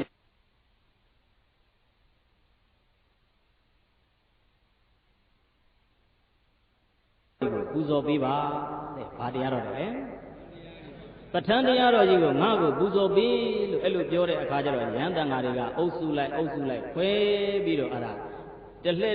တပါးတပါးကိုတဏှာကြီးကြနဲ့အဲ့ဒါဆရာတော်ကြီးကိုပူဇော်ရင်းနဲ့ဆရာတော်ကြီးကပြန်တော်မူသည့်အထိအဲ့ဒီဓမ္မကိုနာကြားရင်းနဲ့ဒါဝိညာဉ်ချုပ်သွားတယ်ဟုတ်လားနော်အဲ့လိုချုပ်သွားတဲ့ပုဂ္ဂိုလ်များကြတော့တို့တန်တရားဖြစ်เสียလိုသေးလားအပေပုံများသွားမလားလို့တန်တရားဖြစ်เสียလိုသေးလားမလိုဟုတ်လားနော်အဲ့ဒါဘယ်သူတွေကောင်းလို့လဲပြောလို့ရှိရင်အနီးကပ်ပြုစုနေတယ်ဘာတွေကောင်းလို့လဲယဟန်တန်ဃာတွေကောင်းလို့ယဟန်တန်ဃာကပြုစုတဲ့ယဟန်တန်ဃာကလည်းပဲဆရာတော်ကနေမကောင်းဖြစ်ပြီဟဲ့လို့ဆိုရင်အရှင်မရတပည့်တော်ကြောင်းလွှဲထားခဲ့ဗျာရှင်မရရဲ့လက်လာပါတွေတပည့်တော်ကိုအပိစိဂရုပံလူပံတွေလွှဲထားခဲ့ဗျာလို့ဒီလိုသာအမွေတောင်းနေမယ်ဟဲ့လို့ဆိုရင်အဲ့ဒီဘုန်းကြီးပြန်တော်မူကန်ဤစိတ်ချမ်းသာတော့ပါမလားမချမ်းသာနိုင်ဘူးအဲ့ဒါယဟန်ပိုင်းကလည်းပဲဒါဆင်းရဲတရားနော်လူပိုင်းကလည်းပဲအဲ့လိုအမွေမတောင်းမိဖို့အရေးကြီးတယ်လို့ယဟန်ပိုင်းကလည်းပဲအဲ့ဒါသိပြီးတော့အရေးကြီးပါအဲ့လိုကြာကြာနာနာကိုကပူဇော်လိုက်ရင်တော့အဲ့ဒီပုဂ္ဂိုလ်ဒီဒါကောင်းရာဖြစ်တဲ့ဘုံဘဝကိုရောက်သွားမယ်ဒါကမင်းကွန်းဆရာတော်ကြီးရဲ့ဘဝနော်ခုဒီဆရာတော်ကြည့်လိုက်တဲ့အခါကျတော့ဆရာတော်ဒါဥဝန္တကိုကြည့်တော့သူပြန်တော်မူကန်ဒီရောက်တဲ့အခါကျတော့ဘာတွေလုပ်ခိုင်းလဲလို့ပြောရင်ယဟန်တော်ကိုသူ့နမ်းမှာခေါ်ပြီးတော့သူနေ့စဉ်ရွတ်နေကြဖြစ်တဲ့သူ့ရဲ့စိတ်တိုင်းကြရွတ်နေကြဖြစ်တဲ့သုတ်တော်တွေကိုရွတ်ခိုင်းတယ်တဲ့ပြိတ္တရဲ့သတိတရားမကောင်းဘူးလားသတိတရားကောင်းတယ်လောဘဒေါသမောဟတွေနဲ့သိတာဟုတ်ရဲ့လားမဟုတ်ဘူးဟုတ်လားနော်သူရွတ်နေကြဖြစ်တဲ့သုတ်တော်တွေကိုအဲ့ဒါနဘေးကတန်ဃာတစ်ပါးကိုအင်းပြီးတော့အဲ့ဒီတန်ဃာကိုရွတ်ခိုင်းတယ်အဲ့ဒီတန်ဃာမောသွားလို့ချင်းနောက်တဲ့တစ်ပါးလဲပြီးတော့ဒီဟာတွေကိုရွတ်ခိုင်းရင်လည်းပဲဆရာတော်ဟာဒါသူ့ရဲ့အသက်ကုံဆုံးသွားတယ်အဲ့လိုကုံဆုံးသွားတဲ့အတွက်ကြောင့်သူ့ဘဝအတွက်လိုက်ပြီးတော့ကြည်ရင်ပူပန်စရာလိုရလားပြည့်တယ်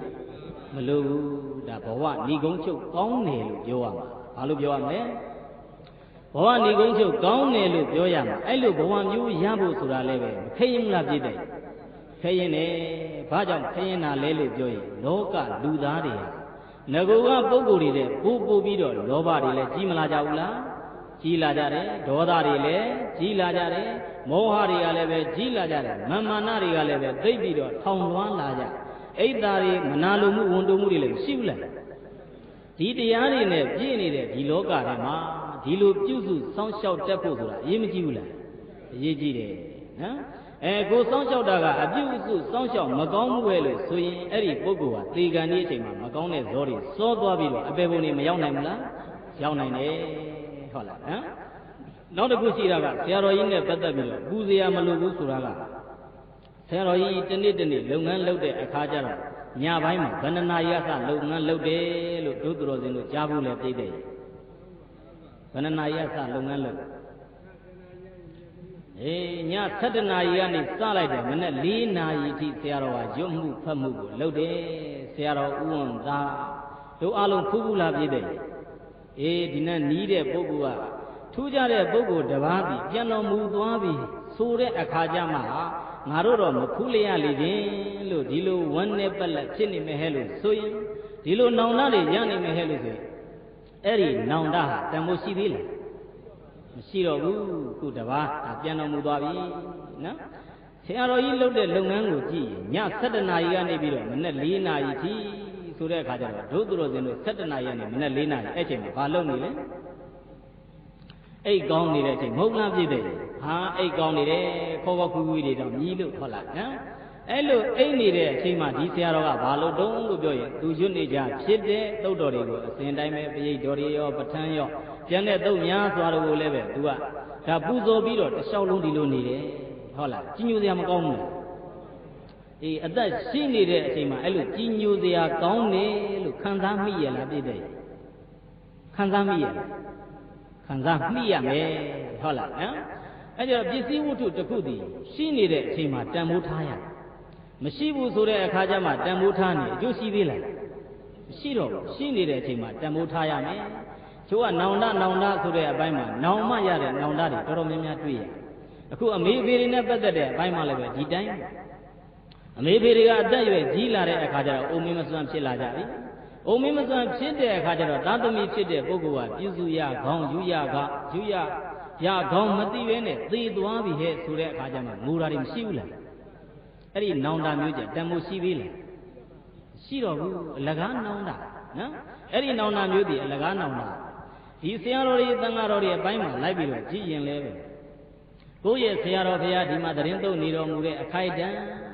ဒါသူ့ရဲ့ဝကြီးဝငယ်အတွေ့အကြုံတို့ကိုကလှုပ်ပြီးတော့ကုသိုလ်ယူလို့မရဘူးလားရတယ်အဲ့ဒါအဖေအမေမှာသားသမီးတွေကကုသိုလ်ယူလို့ရတယ်လို့ဒီဘက်ကလည်းပဲဆရာတော်သံဃာတော်များကလည်းပဲဒီဆရာတော်ကြီးနဲ့ပတ်သက်ပြီးတော့ကုသိုလ်ယူလိုက်တဲ့ပုဂ္ဂိုလ်တွေလည်းပဲမရှိဘူးလားဘာမှမယူလိုက်ဖ ೇನೆ ဒီတိုင်းလွတ်သွားတဲ့ပုဂ္ဂိုလ်တွေလည်းမရှိဘူးလားရှိတယ်ဟုတ်လားနော်ဘဝဆိုတာနောင်တရတဲ့ပုဂ္ဂိုလ်မဖြစ်စေရဘူးနော်နောင်တဆိုတဲ့နောင်မတရတဲ့နောင်တဒီလောကတော့အကျိုးရှိသေးလားလောကတော့အကျိုးမရှိဘူးအဲ့ဒါကြောင့်နောင်တနောင်မမရသေးနဲ့အလကားဖြစ်တယ်ခုမိဘတွေလူတိုင်းမိဘမရှိဘူးလားဆရာနဲ့ကင်းတဲ့ပုဂ္ဂိုလ်တာရှိရင်ရှိမယ်မိဘနဲ့ကင်းတဲ့ပုဂ္ဂိုလ်ဆိုရှိနိုင်ရလားအေးအဲ့ဒါကြောင့်မို့ကိုယ့်ရဲ့မိဘများရှိနေတဲ့အခိုက်အတန့်မှာကိုကပြုစုနိုင်သမျှပြုစုရမယ်ငွေကုန်ကြီးကြခံရလိုသလားလို့ပြောရင်ချို့ရတယ်ငွေမကုန်မဲနဲ့ကုသိုလ်ရတယ်လို့အများကြီးပါဘာတွေရှိလဲလို့ပြောလို့ရှိရင်ကိုကကုသိုလ်ကောင်းမှုတခုလုပ်ပြရဲလို့ဆိုရင်သွန်းလေးမနေ့ပိုင်းမှာလောင်းနေဟဲ့လို့ဆိုရင်ကိုယ့်ရဲ့အမိအဖဖြစ်တဲ့ပုဂ္ဂိုလ်စီကိုလည်းအဲ့ဒီသွန်းလေးပို့ဟင်းလေးပို့မရဘူးလားအဲ့လိုပို့ပြီးတော့ကုသိုလ်ယူလို့လည်းပဲရမှာသူတို့ရဲ့အင်ကြီးတွေပြီးနေတယ်ဆိုလို့ရှိရင်ညစ်နေတယ်ဟဲ့လို့ဆိုရင်သူတို့ရဲ့အင်ကြီးတွေမှာသူတို့ရဲ့အင်ကြီးတွေကိုယူပြီးတော့လျှော်မယ်ဖို့မယ်တဏှရှင်းချင်းထားမယ်ဆိုရင်ဒါမျိုးကုသိုလ်လည်းမရဘူးလားရတယ်အဲ့ဒါကြောင့်မို့တို့အသက်ကြီးတဲ့ပုဂ္ဂိုလ်တွေနဲ့နေတဲ့အခိုက်အတန့်မှာကုသိုလ်ရအောင်နေတတ်ရတယ်ကုသိုလ်တော်တော်များများကအသက်ကြီးလာပြီဆိုရင်ကြောင်မထိုးလားပြည့်တယ်ကြောင်ထိုးထားတာခမည်းကြီးတို့ကအိုသွားပြီဒိတ်အောက်သွားပြီဟုတ်လားနော်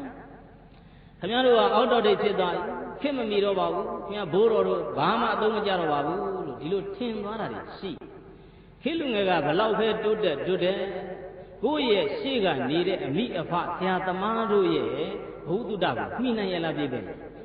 ်မမှီဘူးဟုတ်လားနော်တော်တော်များများကခေတ်ကရှိတဲ့ပစ္စည်းလေးတွေကိုသုံးပြီးတော့ကိုယ့်ရဲ့အသက်အရွယ်ကြီးတဲ့ပုဂ္ဂိုလ်တွေကိုတို့အထင်သေးသွားတာရှိတယ်သူတို့လက်ထက်ကကွန်ပျူတာမရှိဘူးဒီခေတ်ရောက်တဲ့ကကွန်ပျူတာမရှိဘူးလားကွန်ပျူတာတွေသုံးတာရှိတယ်အီးမေးလ်သုံးတာရှိတယ်အင်တာနက်သုံးတာရှိဒီအီးမေးလ်တွေအင်တာနက်တွေကွန်ပျူတာတွေကိုမသုံးတတ်တဲ့အခါကျတော့ဟာတို့ရဲ့ဘိုးတော်ကတော့ဒါမျိုးတွေဘာမှမသိဘူးဆိုပြီးတော့အထင်သေးသွားတာရှိဒါပေမဲ့ဒီအပိုင်းကိုသူတို့မသိပေမဲ့သူတို့မှလောကအတွေ့အကြုံဘုဒ္ဓတွေအများကြီးမရှိဘူးလားအေးသူတို့စီကယူစရာပညာတွေအများကြီးရှိတယ်အဲ့ဒီယူစရာပညာတွေကိုအသက်ထင်ရှားရှိတော့မှယူလိုက်ပြီးသွားတဲ့အခါကျမှနောင်တရပြီကြံနေခဲ့ရင်အဲ့ဒါမျိုးနောင်တသည်အလကားနောင်တအကျိုးမရှိတဲ့နောင်တမဖြစ်ဘူးလားဖြစ်တယ်အဲ့ဒါကြောင့်သေကံဤဖြစ်တဲ့ပုဂ္ဂိုလ်တွေကိုတို့ပြုစုတဲ့နေရာမှာပြုစုတတ်ဖို့အရေးမကြီးဘူးလားအရေးကြီးတယ်အဲ့ကြတော့ဒါကပြုစုဖို့ပြုစုနည်းပဲနော်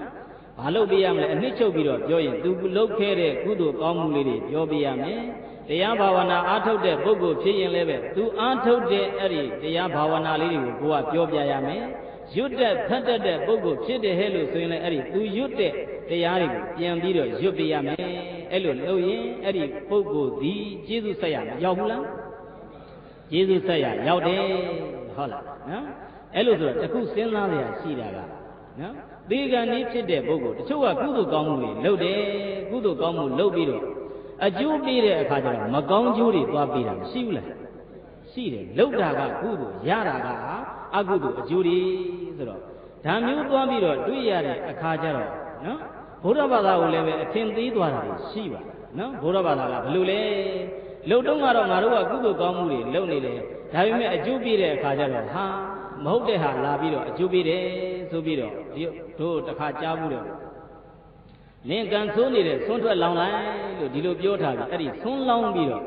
့လမ်းကိုထွက်ပြီးတော့ဆွန်းလောင်နေပြန်လာတဲ့အခါကျတော့ကားတိုက်ပြီးတော့တည်သွားတာရှိတယ်နော်လှုပ်တော့ဘာလုပ်တာလဲကုသိုလ်လုပ်တာဒါပေမဲ့ဘာအကျိုးပေးသွားလဲအကုသိုလ်အကျိုးပေးတယ်အဲ့နာမှာကုသိုလ်လုပ်တဲ့နမ်းမှာလည်းပဲတို့ကုသိုလ်ကိုလုပ်တတ်ဖို့အရေးကြီးတယ်တော်တော်များများကကုသိုလ်လုပ်တတ်ကပြီးရေ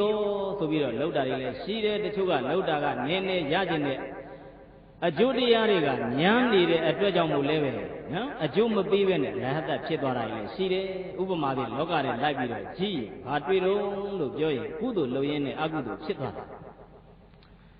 တို့သုံးထွက်ပြီးတော့လောင်းတယ်ဟင်းကောင်းတွေနဲ့ထွက်ပြီးတော့လောင်းတယ်သူတို့ရဲ့စိတ်ထဲကိုသွားတော့ဘာလို့များဆုံးလောင်းဆိုဟာနဲ့ပြန်ကြတော့ချဲဖွင့်မှာမို့ဟုတ်လားနော်နဲ့ပြန်သုံးလုံးဖွင့်မှာဆိုတော့ဒီနေ့သွားပြီးတော့ဆုံးလောင်းလိုက်နဲ့ပြန်ကြတော့အကျိုးပေးစီဆိုတဲ့သဘောမျိုးနဲ့ဆုံးလောင်းတာတွေမတွေ့ရဘူးရှိတယ်အဲ့ဒါမျိုးတွေမြို့ပေါ်မှာတော့အများကြီးရှိပါတယ်နော်အဲ့ဒါမျိုးလောင်းနေရလို့ဆိုရင်မူရင်းကလှူတယ်တန်းတယ်ဆိုတာကဘာပြဋ္ဌာန်းတာလဲစေရနာပြဋ္ဌာန်းရဘာပြဋ္ဌာန်းရမလဲအေးအခုကိုကရကျင်တဲ့လောဘကြီးနဲ့ပြဋ္ဌာန်းနေတဲ့အခါကျတော့အဲ့ဒီအကျိုးကပေးနိုင်ပြီလားမပေးနိုင်တော့ဘူးအဲ့ဒါဘုရားရဲ့ဓမ္မကမှားတာလားလုံနေတဲ့ပုဂ္ဂိုလ်တွေကမှားတာလားလုံနေတဲ့ပုဂ္ဂိုလ်တွေကမှားတာအဲ့ကြတော့ဒီလိုကောင်းမှုပဲဖြစ်ဖြစ်မကောင်းမှုပဲဖြစ်ဖြစ်လူဖြစ်တဲ့ပုဂ္ဂိုလ်တွေကအဲ့ဒီကောင်းမှုမကောင်းမှုတွေကိုလုပ်ခဲ့ကြတယ်ဒါပေမဲ့သေကံနည်းကြတော့ပို့ပြီးတော့အရေးကြီးတယ်သေကံနည်းမှာဘာဖြစ်လဲပို့ပြီးတော့အရေးကြီးပါတယ်သေကံနည်းဖြစ်တဲ့အခါကျတော့အကျိုးပေးတဲ့ကံလေးတွေကိုစင်ကြည့်လိုက်လို့ပထမအဆုံးဂရုကံကအကျိုးပေးတယ်ဘာကံနဲ့လဲဂရုကံဂရုကံမရှိဘူးပဲလို့ဆိုရင်နောက်ကအာတဏကံကအကျိုးပေးတယ်ဘာကံနဲ့လဲအာတဏကံနဲ့ပြောကြည့်ပါဦးပါတယ်လေအာတဏကံနော်အာတဏကံကအကျိုးပေးတယ်အာတဏကံမရှိဘူးပဲလို့ဆိုရင်နောက်ကအာစိဏကံကနေပြီးတော့အကျိုးပေးတယ်အာစိဏကံမရှိရင်နောက်ကကတ္တတကံဆိုပြီးတော့ကံ၄မျိုးအကျိုးပေးတယ်နော်သေကံนี่ရောက်ရင်သေကံนี่ရောက်ပြီရဲ့လို့ဆိုရင်အဲ့ဒီပုဂ္ဂိုလ်ကဒီတိုင်းကြီးသေသွားတာမဟုတ်ဘူးမျက်စိထဲမှာဘာတွေမြင်ဆိုကံရဲ့ကမ္မနမိတ်ရဲ့ဂတိနမိတ်ရဲ့၃မျိုးမြင်ရတယ်ဘာတွေမြင်လဲကံကမ္မနမိတ်ဂတိနမိတ်ကံဆိုတော့ကကိုပြုခဲ့တဲ့ကုသိုလ်အကုသိုလ်တွေပြန်ပြီးတော့မြင်တယ်တချို့အော်ရဟိတတွေမရှိဘူးလားအေးအဲ့ဒါမျိုးတွေရှိတယ်ကံတွေကိုပြန်ပြီးတော့မြင်တယ်ကမ္မနမိတ်အဲ့တော့ကလှုပ်ခဲ့တဲ့အမှုတွေကိုပြန်ပြီးတော့ဝတ်တွေကိုထိုးပြီးတော့တတ်နေမဟဲလို့ဆိုရင်လည်းပ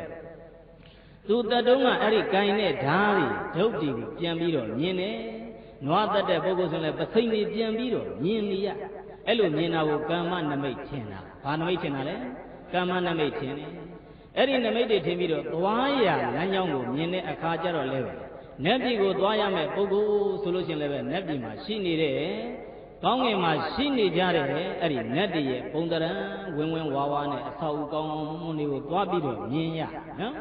အဲ့လိုသွားပြီးတော့မြင်တယ်မကောင်းတဲ့ဘုံဌာနကိုသွားမဲ့ပုဂ္ဂိုလ်ကြတော့လေဘာတွေမြင်လို့ဆိုဖိနဲ့ကြီးတွေမြင်ရတယ်တချို့အိုးတွေဒဲတွေကိုသွားပြီးတော့မြင်ရတယ်မြင်ပြီးတော့အော်တာတွေမရှိဘူးလား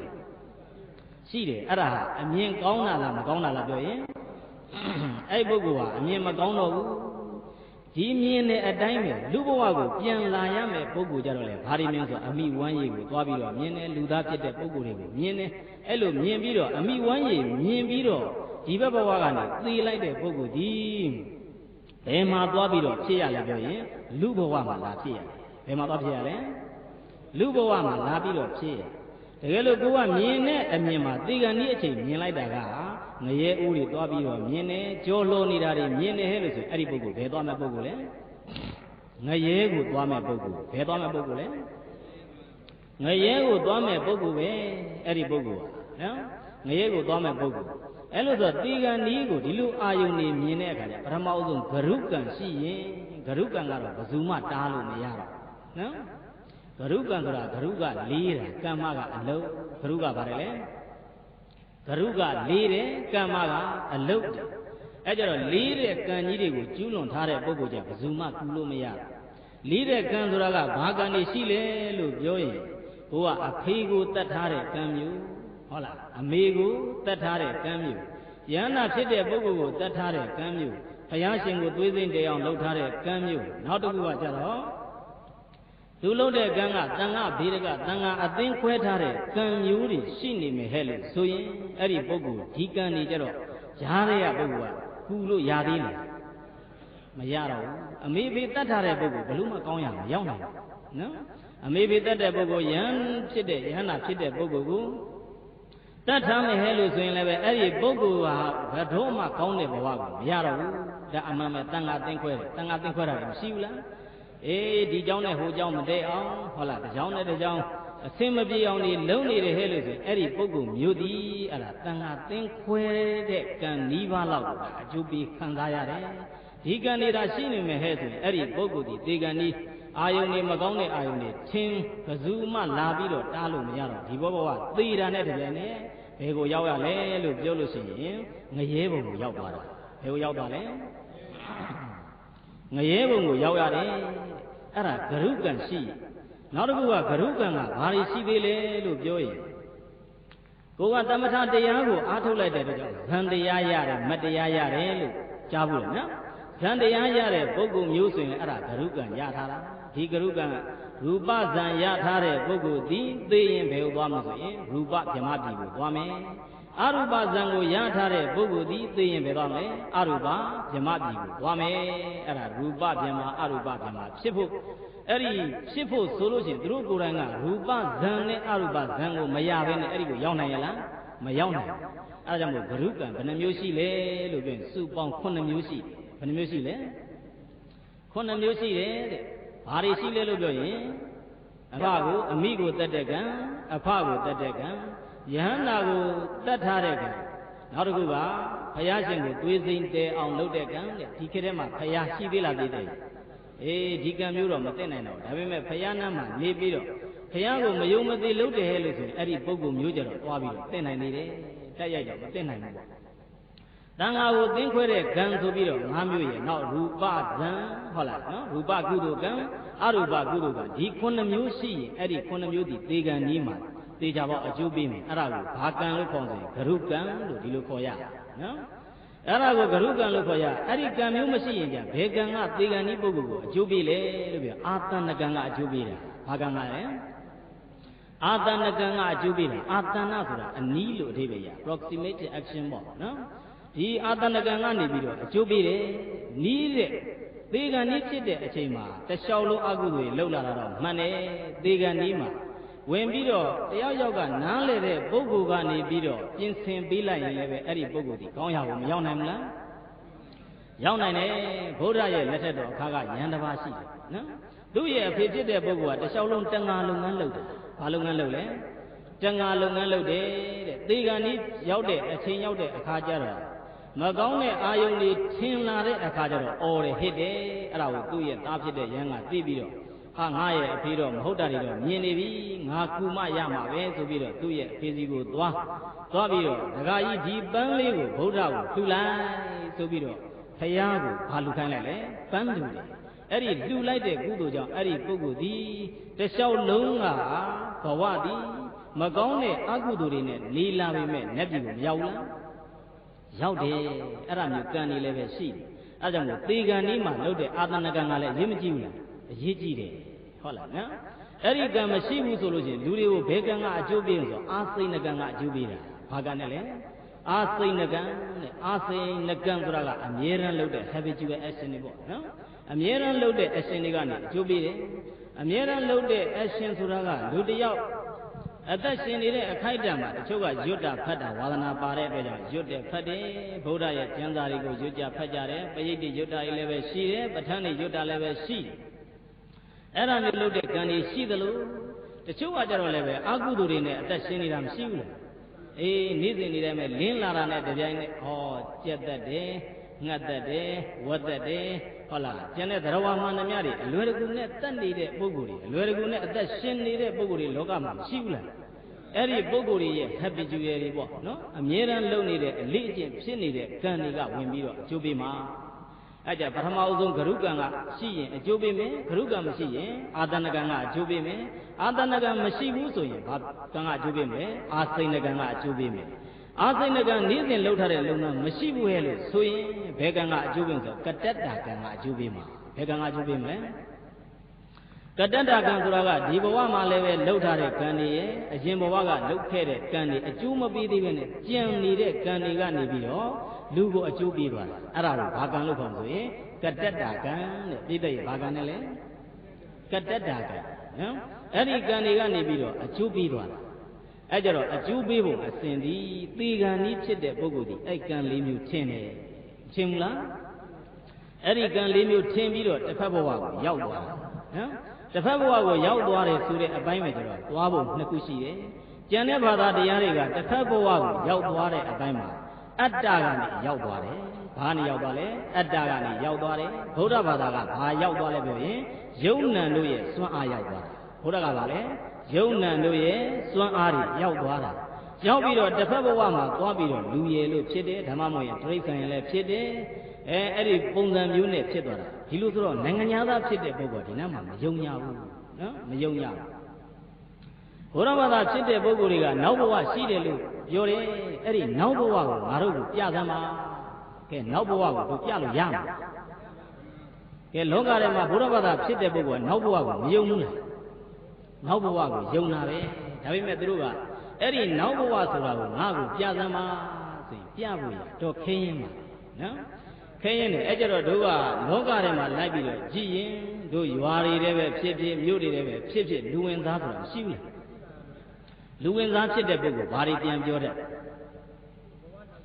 သူ့ရဲ့အတိတ်ဘဝကအကြောင်းအရာတွေကိုပြန်ပြီးတော့ပြောတတ်တယ်ကျုပ်ကဘုဇုရဲ့သားအရင်ဘဝကဘယ်အိမ်မှာဖြစ်ခဲ့တာကျတို့ရဲ့လက်ခွက်တွေကဘယ်နှမ်းမှာရှိတာကျတို့ကဘာတွေကိုပိုင်ဆိုင်ခဲ့တဲ့ပုဂ္ဂိုလ်တွေပဲဆိုပြီးတော့ပြန်ပြောတဲ့လူဝင်သားတွေမတွေ့ဘူးလားတွေ့ဘူးလေအဲ့ဒါကိုကြည်တော်အပြင်နောက်ဘဝဆိုတာမရှိဘူးလားအေးနောက်ဘဝဆိုတာရှိတယ်နော်မြန်မာနိုင်ငံမှာပေါ်ခဲ့တဲ့နောက်ဘဝလူဝင်သားကတော့တို့ဘာရှိတော့ဆိုဟိုးအောက်ပိုင်းမှာနော်ပိဋကမောင်ထွန်းကြိုင်ဆိုတာတို့တို့တို့ကြားဘူးလားပိဋကမောင်ထွန်းကြိုင်နော်ပိဋကမောင်ထွန်းကြိုင်ဆိုတဲ့ဒီကောင်လေးကအသက်9နှစ်အရွယ်ပဲရှိသေးတယ်ဘာတွေအကုန်သိဆိုပိဋက3ကိုအကုန်သိနေတာနော်အသက်ကဘယ်လောက်လဲ9နှစ်အရွယ်ပဲရှိသေးတာနော်အသက်က9နှစ်အရွယ်ရှိပြီးတော့ तू ကအကုန်လုံးပိဋကတော်တွေကိုအကုန်သိနေတယ်မြန်မာပြည်အနှံ့တော်တော်နှံ့သွားအောင်ဒီပိဋကမောင်ထွန်းကြိုင်ကလိုက်ပြီးတော့တရားဟောတယ်ငကုံကသမိုင်းမှတ်တမ်းတွေမှာရှိတယ်နော်အဲ့ဒါဒီနိုင်ငံကဖြစ်ခဲ့တဲ့အဖြစ်ပြက်နိုင်ငံသားကိုပြောပြတဲ့အခါကျဒုနိုင်ငံမှာအဲ့ဒါမျိုးရှိခဲ့တယ်လို့ပြောရင်ဒီပုဂ္ဂိုလ်ကြီးကလက်ခံနိုင်တော့ပါမလားလက်မခံနိုင်ဘူးနော်အဲ့ကြတော့နိုင်ငံသားဖြစ်တဲ့ပုဂ္ဂိုလ်သူတို့နားလည်သွားအောင်ဘယ်လိုပြောမလဲဆိုသူတို့နိုင်ငံတွေမှာလည်းဖြစ်ခဲ့ဘူးတယ်နော်သူတို့နိုင်ငံတွေမှာဖြစ်ခဲ့ပြီးတော့ချိန်တုန်းကတော့ဂျာမနီနိုင်ငံပေါ့နော်နိုင်ငံကဘယ်နိုင်ငံနဲ့လဲဂျာမနီနိုင်ငံမှာလူတယောက်လာပြီးတော့မိဖွားတယ်သူ့ရဲ့နာမည်ကဘီတိုဗင်တဲ့နာမည်ကဘီတိုဗင်နော်ဘီတိုဗင်ဆိုတဲ့ပုဂ္ဂိုလ်ကအဲ့ဒီဂျာမနီနိုင်ငံမှာလာပြီးတော့မိဖွားတယ်ဒီကလေးလေးငယ်စဉ်ကစပြီးတော့အတော်ထူးခြားတယ်ဘယ်လောက်ထူးခြားလဲပြောရင်အသက်3နှစ်အရွယ်မှာနော်တချင်းကြီးတဲ့ဆရာဖြစ်သွားတယ်အသက်ဘယ်နှစ်မှာလဲ3နှစ်အရွယ်မှာတချင်းကြီးဆရာဖြစ်သွားတယ်တချင်းကြီးပြီးတော့အဲ့ဒါ तू ကဒီတချင်းတွေကိုကြာကြာနာနာရေးဆက်တတ်တယ်တန်စင်တွေကိုလည်းသူသိချာကြာကြာနာနာသိတယ်သိတဲ့ပုဂ္ဂိုလ်လေးဖြစ်တော့နဘေးကလည်းပဲသူတချင်းတွေအားပေးကြဆိုနာမည်ကြီးတယ်နာမည်ကြီးတော့အသက်6နှစ်ရောက်တဲ့အခါကျတော့ဒီဝိုင်းထောင်တယ်ဒီဝိုင်းတစ်ခုထောင်ပြီးတော့ဒီဝိုင်းကောင်းတော့အသက်ဘယ်နှစ်ကစားခဲ့လဲဆိုရင်6နှစ်သားကစတာအဲ့ဒီပုဂ္ဂိုလ်တွေရှိဘူးလားအဲ့လိုမျိုးပုဂ္ဂိုလ်တွေရှိတယ်ဒါတို့နိုင်ငံကမဟုတ်ဘူးသူတို့ကမ္မဝါဒကိုမယုံကြည်တဲ့နောက်ဘဝဆိုတာမရှိဘူးလို့ယုံကြည်ထားတဲ့အဲ့ဒီဂျာမနီနိုင်ငံမှာဖြစ်ခဲ့နော်အဲ့ကြတော့နောက်ဘဝဆိုတာမရှိဘူးလားရှိတယ်နောက်ဒီဘက်ကအာရှဘက်ကိုကြည့်ရင်လည်းပဲတို့တောင်ကိုရီးယားနိုင်ငံကနော်ကလေးလေးတယောက်ရှိခဲ့ပြီတောင်ကိုရီးယားနိုင်ငံကတို့ဟန်ယန်တက္ကသိုလ်ကရူပဗေဒပေါမောက္ခဖြစ်တဲ့ဆရာကြီးရဲ့သားလေးပေါ့အဲ့ဒီသူ့သားလေးကအန်ယောင်းဆိုတဲ့သားလေးတယောက်မွေးလာတယ်ဒီကလေးရဲ့ဘဝဖြစ်စဉ်ကိုကြည့်ရင်လည်းသိပြီးတော့ထူးခြားတာနော်ဘယ်လောက်ထူးခြားလဲလို့ပြောလို့ရှိရင်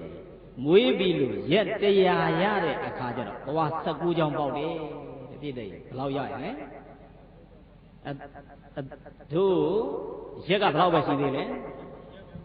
ရက်ပေါင်း100ရောက်တဲ့အခါကျတော့သွား19ကြောင်းပေါက်လာတယ်ဒါတို့မှတ်တမ်းနေတယ်မှာအပြီးသိရှိနော်19ကြောင်းပေါက်လာပြီးတော့အဲ့ဒီ19ကြောင်းပေါက်တဲ့နောက်နေ့ကစပြီးတော့အဲ့ဒီကိုရီးယားဘာသာစကားကိုပြောတယ်ဘာစကားပြောလဲကိုရီးယားဘာသာစကားကိုပြောတယ်အသက်လေးနဲ့ရလာတဲ့အခါကျတော့73လသားရောက်တဲ့အခါကျတော့အင်္ဂလိပ်စကားပြောတတ်သွားတယ်နော်ဘာစကားပြောတတ်သွားလဲအင်္ဂလိပ်စကားပြောတတ်သွားတယ်14လသားရောက်တဲ့အခါကျတော့ဂျာမန်စကားနဲ့ပြင်သစ်စကားကိုပြောတတ်သွားတယ်ဘာစကားပြောတယ်လဲဂျာမန်နဲ့ပြင်သစ်ဘာသာစကားနော်အဲ့ဒီအသက်အရွယ်လေးနဲ့ဖြစ်နိုင်ရလားပြည့်တယ်အေးဒီလိုမဖြစ်နိုင်တဲ့ဟာတို့မြန်မာမှာမဟုတ်ကဘာမှာအဲ့ဒါမျိုးဖြစ်ခဲ့ဘူးလားဖြစ်ခဲ့တာနော်တကယ်ကိုဖြစ်ခဲ့အဲ့ဒါ14နှစ်ဒီ14လသားအရွယ်ရောက်တဲ့အခါကျအဲ့လိုဖြစ်ပြီးတော့15လသားအရွယ်ရောက်တဲ့အခါကျတော့တရုတ်ဘာသာတက်သွားတယ်အဲ့ကြတော့ကလေးကအသက်အနေထားရက15လသားရှိသေးတယ်ဘယ်နှဘာသာတက်သွားလဲဘယ်နှဘာသာတက်သွားလဲကိုရီးယားဘာသာတက်တယ်အင်္ဂလိပ်ဘာသာစကားတက်တယ်ဂျာမန်ဘာသာစကားတက်တယ်ပြင်သစ်ဘာသာစကားတက်တယ်တရုတ်ဘာသာစကားဘယ်နှဘာသာတက်လဲ5ဘာသာအသက်ကဘယ်လောက်ရှိပြီလဲ15လပဲရှိသေးတာနော်15လနေနဲ့အဲ့လောက်ကြီးထူးချွန်လာတဲ့ဒီကလေးဒီအသက်အရွယ်ဘယ်လောက်ရောက်တဲ့အခါအသက်အရွယ်နော်2နှစ်နဲ့4လသားရွယ်ရောက်တဲ့အခါကျတော့သူကိုယ်တိုင်သူ့ရဲ့ဒဏ်ရာကြီးတွေရေးတယ်နေ့စဉ်မှတ်တမ်းသူကိုယ်တိုင်ရေးတယ်နော်နေ့စဉ်မှတ်တမ်းသူကိုယ်တိုင်ဘာသာမျိုးစုံနဲ့ရေးတယ်သူတက်တဲ့ဘာသာမျိုးစုံနဲ့ရေးပြီးတော့တချင်းတွေလည်းပဲဆက်လာတယ်ကြပြားတွေလည်းပဲဆက်တယ်အဲ့ဒီကြပြားတွေထုတ်တာကခုတကဘာလုံးပဲခုချိန်ကြီးရှိတော့မယ်ဟုတ်လားနော်အသက်2နှစ်နဲ့4လကနေရေးတဲ့2နှစ်နဲ့4လကလေးကနေရေးတဲ့ကြပြားစာအုပ်ဟာခုချိန်ကြီးတို့ကဘာမှာရှိတယ်အင်္ဂလိပ်လိုထုတ်တာရှိနော်အဲ့ကြတော့ရှိဘဝနောက်ဘဝနဲ့ပတ်သက်ပြီးနောက်ဘဝရှိတယ်ဆိုတာကိုတန်တရားဖြစ်เสียလူသေးလားမလိုဘူးဟုတ်လားနောက်ဘဝဆိုတာသေချာပေါက်ရှိနေတာနော်ဒီနိုင်ငံနဲ့မဟုတ်ဘူးဒီပြင်နိုင်ငံတွေမှာလိုက်ပြီးတော့ကြည်ရင်လဲပဲနော်အဲ့ဒီဘဝတွေအစဉ်အဆက်ဖြစ်နေတယ်ဆိုတာရှိတယ်တဲ့အဲ့ဒီဘဝမယုံကြည်လို့ဖြစ်နိုင်ရလားနောက်ဘဝဆိုတာမယုံကြည်လို့မရအဲ့ကြတော့နောက်ဘဝကိုယုံကြည်တဲ့ပုဂ္ဂိုလ်နဲ့မယုံကြည်တဲ့ပုဂ္ဂိုလ်ဘာကွာလဲလို့တစ်ဆင့်တက်ပြီးတော့မေးရင်နောက်ဘဝကိုမယုံကြည်တဲ့ပုဂ္ဂိုလ်ကကံကိုထိမ့်ချုပ်မှုမရှိဘဲနဲ့အကုသိုလ်ကိုလွယ်လွယ်လုပ်တတ်တယ်နော်ဘာလုပ်တတ်လဲကံကိုအကုသိုလ်အမှုကိုလွယ်လွယ်နဲ့လုပ်တတ်တယ်ကံကိုယုံကြည်တဲ့ပုဂ္ဂိုလ်မျိုးကြတော့အဲ့ဒါမျိုးမဟုတ်တော့ဘူးငါလုပ်တဲ့ကံဒီငါထံကိုပြန်လာလိမ့်မယ်ငါကမကောင်းမှုအကုသိုလ်လုပ်တယ်ဟဲ့လို့ဆိုရင်အဲ့ဒီမကောင်းမှုဒီဘယ်သူဒီလာမလဲငါစီကိုလာမှာပဲဆိုပြီးကမ္မဝါဒယုံကြည်တဲ့ပုဂ္ဂိုလ်မျိုးကြတော့ဘဝမှာထိမ့်ထိမ့်သိမ့်သိမ့်နဲ့မနေဘူးလားအေးထိမ့်ထိမ့်သိမ့်သိမ့်နဲ့နေတယ်အဲ့ဒါဗုဒ္ဓရဲ့ဓမ္မနဲ့တွေ့နေတဲ့အခိုက်အတန့်မှာတို့ကဘုရားဘာသာဝင်သူတော်စင်ဖြစ်နေတဲ့ပုဂ္ဂိုလ်တွေဒီရှေ့ဘဝနောက်ဘဝကိုကြာကြာနာနာယုံကြည်ဖို့မကောင်းဘူးလား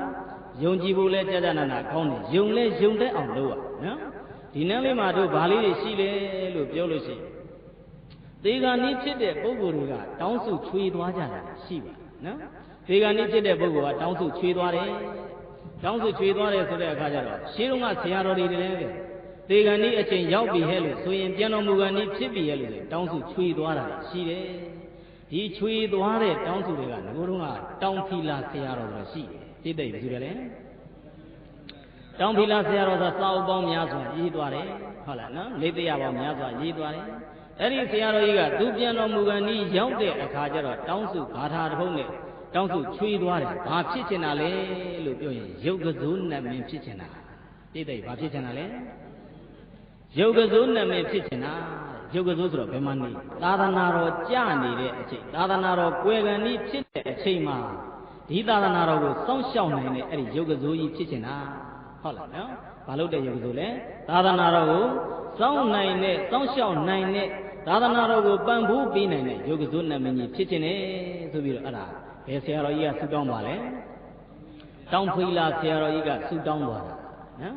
အဲ့လိုတောင်းဖီလာဆရာတော်ကြီးကဆူတောင်းသွားတယ်လို့ပဲဟုတ်လားနော်တို့မင်းကုန်းဆရာတော်ကြီးကြတော့လည်းပဲဆူတောင်းသွားတာရှိတယ်မင်းကုန်းဆရာတော်ကြီးကနောက်ဘဝရောက်တဲ့အခါမှာဘာဖြစ်ခြင်းလဲလို့ပြောရင်ဓမ္မဒရသောတာပန်နတ္တဖြစ်ခြင်းတာပြည့်တဲ့ဘာနတ္တတယ်လဲအားရလေဓမ္မဒရသောတာပန်နတ္တ ဘာနတတယ်လဲဓမ္မဒရာသောတာပန်နတနော်ဒီခေတ်ရောက်တဲ့အခါကျပါဠိကလူတွေနဲ့စိတ်မကုန်ဘူးလားပြည့်တယ်စိတ်နဲ့စိတ်နာမှာတော်တော်ကိုစိတ်နာနော်တော်တော်ကိုစိတ်နဲ့တည်တည်စိတ်နာတဲ့တောင်ပိုစိတ်နေနော်ဒီခေတ်ရောက်တဲ့အခါကျပါဠိစာပေကတို့လူတွေနဲ့တော်တော်စိမ့်သွားပြီလူတွေနဲ့တော်စိမ့်သွားတို့ပကံခေတ်တုန်းကအမျိုးသမီးများသမင်းချက်ရင်းနဲ့ပါဠိကာထာဘယ်လောက်ရတယ်လို့ကြားဘူး10ကာထာရတယ်နော်သမင်းချက်ရင်းနဲ့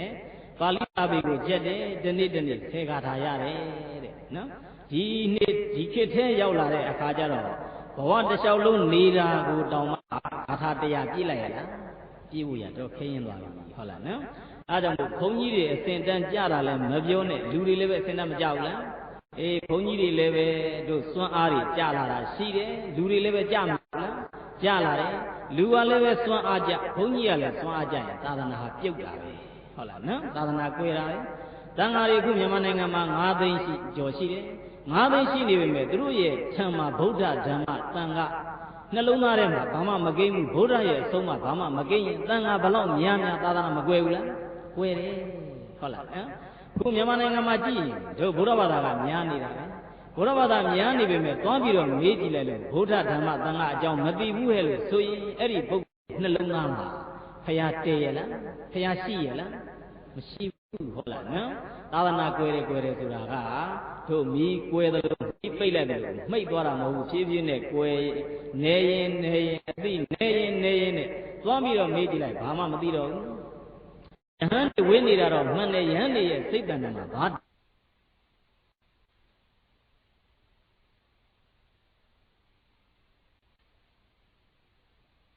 ဒီပုဂ္ဂိုလ်ကြီးတွေဘယ်လောက်ပဲများသာသနာရှိတယ်လို့ပြောလို့ရရလားမရဘူးလူလည်းပဲအဲ့တိုင်းပဲ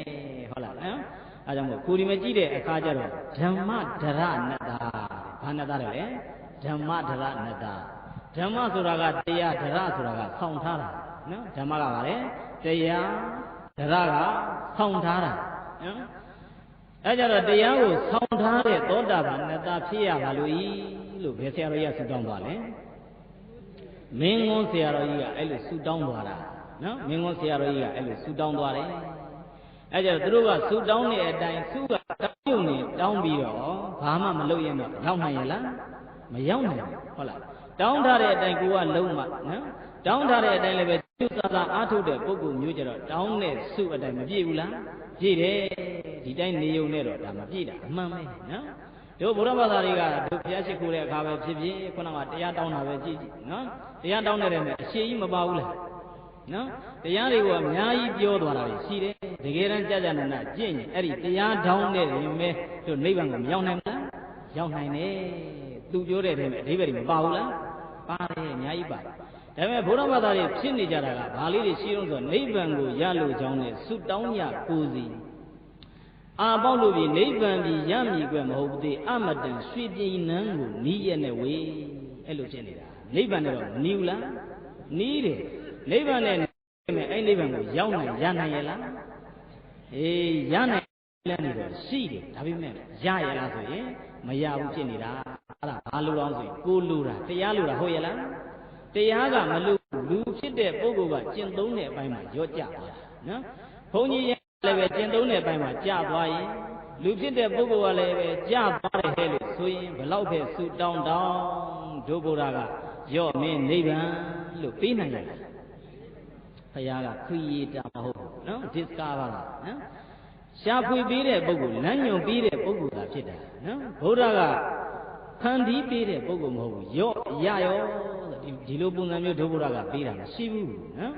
မရှိဘူးအဲ့ကြဘုရားရဲ့ထံတော်မှာဆုတောင်းယုံနဲ့မရဘူးတောင်းနဲ့ဆုနဲ့အညီဘာလို့ရမလဲကျင့်သုံးရအဲ့ကျင့်သုံးတဲ့ပုဂ္ဂိုလ်မှသာဘယ်ရောက်လဲနိဗ္ဗာန်ဆိုတာရောက်တယ်ဆုတောင်းပြည့်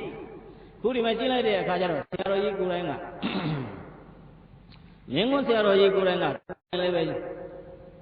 သာပေပရိယတ်တွေကိုပိဋကသုံးပုံကုံဒီချီသူကကြိုးစားပြတ်မှတ်သွားတယ်ပြီးသွားတဲ့ကသောတာပန်နတ်သားအနေနဲ့ဆူတောင်းသွားတယ်ကဲဒီနေ့မှာသောတာပန်ဆိုတဲ့အဲ့ဒါဘာပုဂ္ဂိုလ်လဲအရိယာပုဂ္ဂိုလ်ဘာပုဂ္ဂိုလ်လဲ သောတာပန်ဆိုတော့အရိယာပုဂ္ဂိုလ်သောတာနဲ့အာပန္နသောတာကအရင်အာပန္နကရောက်သွားတယ်ဘယ်ရောက်ဆိုအရိယာဆိုတဲ့အရင်လေးကိုရောက်သွားတဲ့နတ်သားနော်သောတာပန်နတ်သားစုကိုတောင်းပြီးတော့ဒီဆရာတော်မင်းကုန်းဆရာတော်ကြီးဟာဒါခန္ဓာကိုယ်ချသွားတယ်ခန္ဓာဝင်ချပြီးတော့ဒီဘဝအဆုံးသတ်တာခုဒီမဲ့ကြည့်လိုက်တဲ့အခါကျတော့ဒီဆရာတော်ဥဝံသားကိုကြည့်တဲ့အခါဆရာတော်ကဘာဆုတောင်းသွားလဲပြည့်တယ်ဖယားဆုတောင်းသွားတာပေါ့သေးသေးမဟုတ်ဘူးဟုတ်လားနော်တို့သူတော်စင်တို့ရဲ့စိတ်ထဲမှာဖယားဆုတောင်းမှုဖယားဆုတောင်းမှုမတောင်းဘူးဘာလို့မတောင်းတာလဲပြောရင်တန်တယ်မထင်လို့ဟုတ်လားနော်တန်တယ်မထင်လို့ပဲနော်တို့သူတော်စင်တို့ကအဲ့လိုမတောင်းဘူးဆိုလို့ဦးဇင်းတို့မေးကြည့်တော့လေဦးဇင်းတို့တောင်းဘူးလားတခါမှမတောင်းဘူးနော်ဦးဇင်းတို့လည်းပဲအဲ့ဒါမတောင်းဘူးနော်အဲ့ကြတော့ဒီဆရာတော်ကြီးကိုကြည့်လိုက်တဲ့အခါသူရေးထားတဲ့ဂါထာတွေကိုလိုက်ပြီးတော့ကြည့်ရင်ဒါဥစဉ်အတန်တရားဝင်နေတဲ့အခါကျတော့ဂါထာတွေကသိရွတ်လို့မကောင်းလို့နော်ဆရာတော်ကြီးရေးထားတဲ့ဂါထာတွေကိုလိုက်ပြီးသူကဘာတွေပါလဲလို့ပြောရင်ဣဒံမေပုံဉ္အဉ္ဉံသအာတဝခယမုဒ္ဒနာခိပမေဝဝဟံဟောတုဒုက္ခယပฏิပတ္တိယမြန်မာလိုကြတော့ဘာပြောလဲလို့ပြောရင်တပည့်တော်ဒီလွယ်လွယ်ကူကူလှင့်လင်းမြန်မြန်နဲ့အာတဝခယဉာဏ်ကိုရရပါလို့ဤတဲ့ဘာဉာဏ်နဲ့လဲအဲကြအာတဝခယကဘာပြောလဲအာတဝတရားကုန်ခန်းတော့ဘယ်လိုဖြစ်တယ်နော်မေးစရာလေးတွေကအများကြီးဟုတ်လားနော်အာတဝခယဉာဏ်ကိုရရပါလို့ဤလို့ဒါဆရာတော်ကဂါထာတစ်ပုဒ်နဲ့အဲ့ဒီတစ်ပုဒ်ပြီးသွားတဲ့အခါနောက်တစ်ပုဒ်ကဣဒံမေပုံဉံအဉ္ဉံသဗ္ဗညုတမနုဿရံခိပ္ပမေဝဝဟံဟောတုဒုက္ခယပฏิပတ္တိယဒုတိယဂါထာအနေနဲ့ကျတော့ဘာတောင်းလဲလို့ပြောလို့ရှိရင်ဆရာတော်ကြီးကသဗ္ဗညုတဉာဏ်ကိုဘာဉာဏ်နဲ့လဲသဗ္ဗညုတဉာဏ်သဗ္ဗညုတဉာဏ်ဆိုဘယ်သူတွေပဲရဖယားပဲရတာနော်သဗ္ဗညုတဉာဏ်ကိုတပည့်တော်ဒီလွယ်လွယ်ကူကူလင်းလင်းမြင်မြန်နဲ့ရရပါလို့ရှင်ဗျာဒီစုတောင်းပါနော်နောက်တစ်ခုကြည့်တဲ့အခါကျဣဒံမေပုံဉ္အဉ္ဉံသမဟာဘောဓိမနုဿရံခိပ္ပမေဝဝဟံဟောတုဒုက္ခယပฏิပတ္တိယဒီဂါထာကိုကြည့်တဲ့အခါကျတော့လေဆရာတော်ကြီးကဘာစုတောင်းသွားလဲလို့ပြောလို့ရှိရင်တပည့်တော်ဒီအဟာဘောဓိဉာဏ်ကိုလွယ်လွယ်ကူကူလှင်းလင်းမြန်မြန်နဲ့ရရပါလို့ဤမဟာဘောဓိဉာဏ်ကလည်းပဲဘယ်သူရလဲဖယားပဲရတာဟုတ်လားနော်အတဝခယဉာဏ်ဖယားရတယ်သဗ္ဗညုတဉာဏ်ဖယားပဲမဟာဘောဓိဉာဏ်ဘယ်သူလဲဖယားပဲနောက်တစ်ခုကကျဣဒံမေပုံဉ္အဉ္ဉံသသမ္မာတံဟောတိနုဿရံခိပ္ပမေဝဝဟံဟောတုဒုက္ခယပฏิပတ္တိယဒီဂါထာကိုကြည့်တဲ့အခါကျတော့လေဘာဖြစ်ကြလဲသမ္မာတံမောဓိဉာဏ်ကိုရကြတယ်ဘာဉာဏ်ကိုရကြလဲသမ္မာတံမောဓိဉာဏ်ကိုရကြတယ်နော်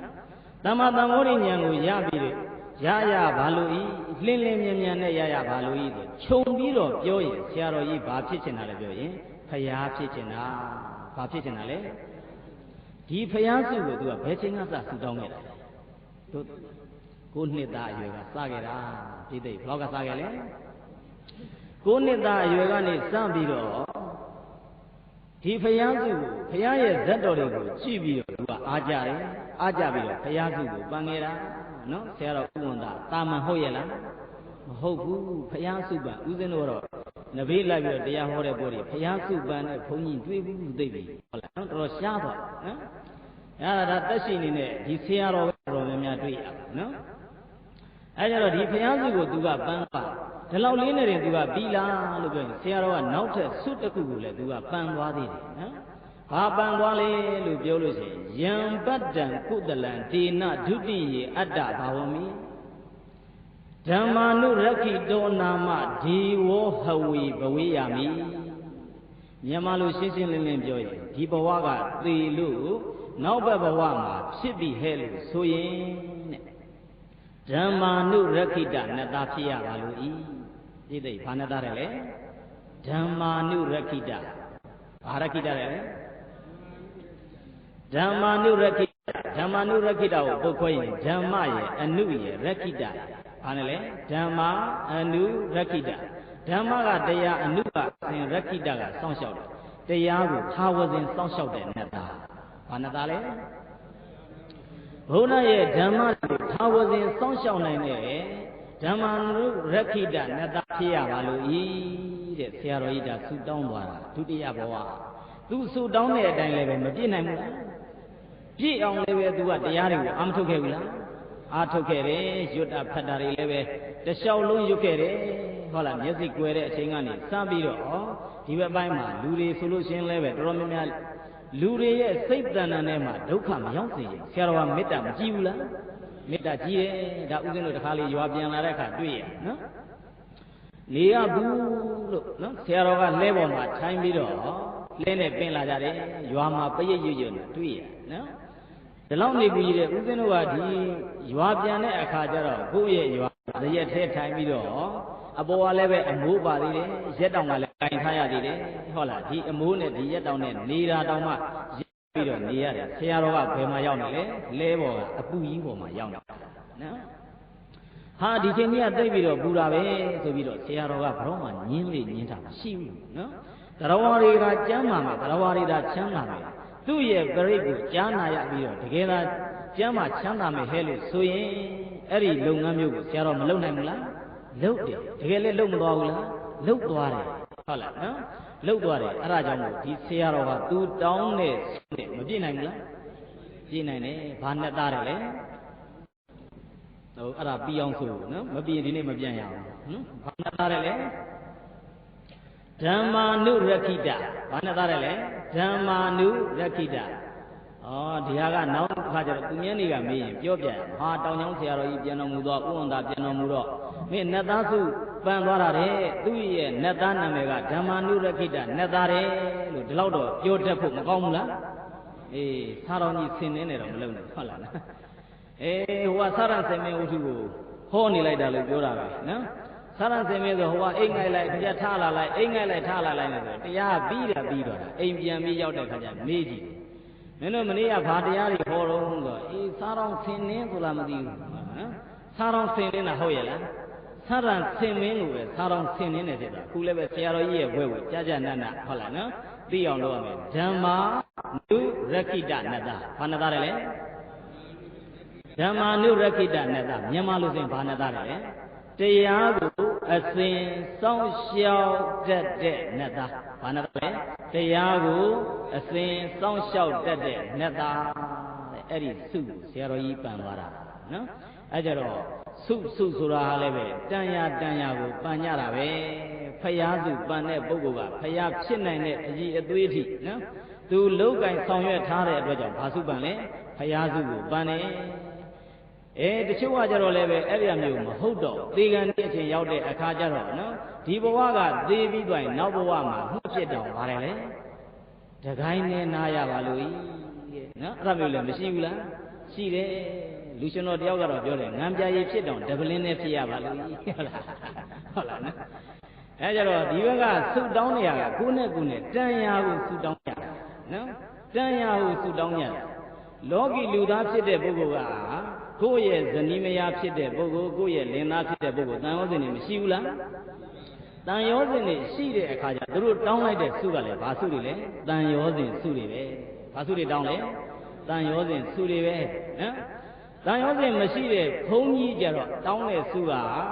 လောကအတွက်အများကောင်းကျိုးအတွက်ဆုမတောင်းဘူးလားဆုတောင်းတယ်ဖျားဖြစ်ရင်လောကသားတွေအတွက်လှုပ်လို့မရဘူးလားရတယ်ဖျားကလောကသားတွေအတွက်အလုံးလုံးတဲ့ကဒီဆရာတော်နဲ့ဒါဟိုဖယားကတနေ့လုပ်ငန်းလုပ်နော်ဘယ်နှနာရီလဲတို့ဘုရားကကျင်းလေလို့ပြောရင်တနေ့မှာ2နာရီလောက်နော်ဘယ်နှနာရီလဲ2နာရီလောက်ပဲကျင်းတယ်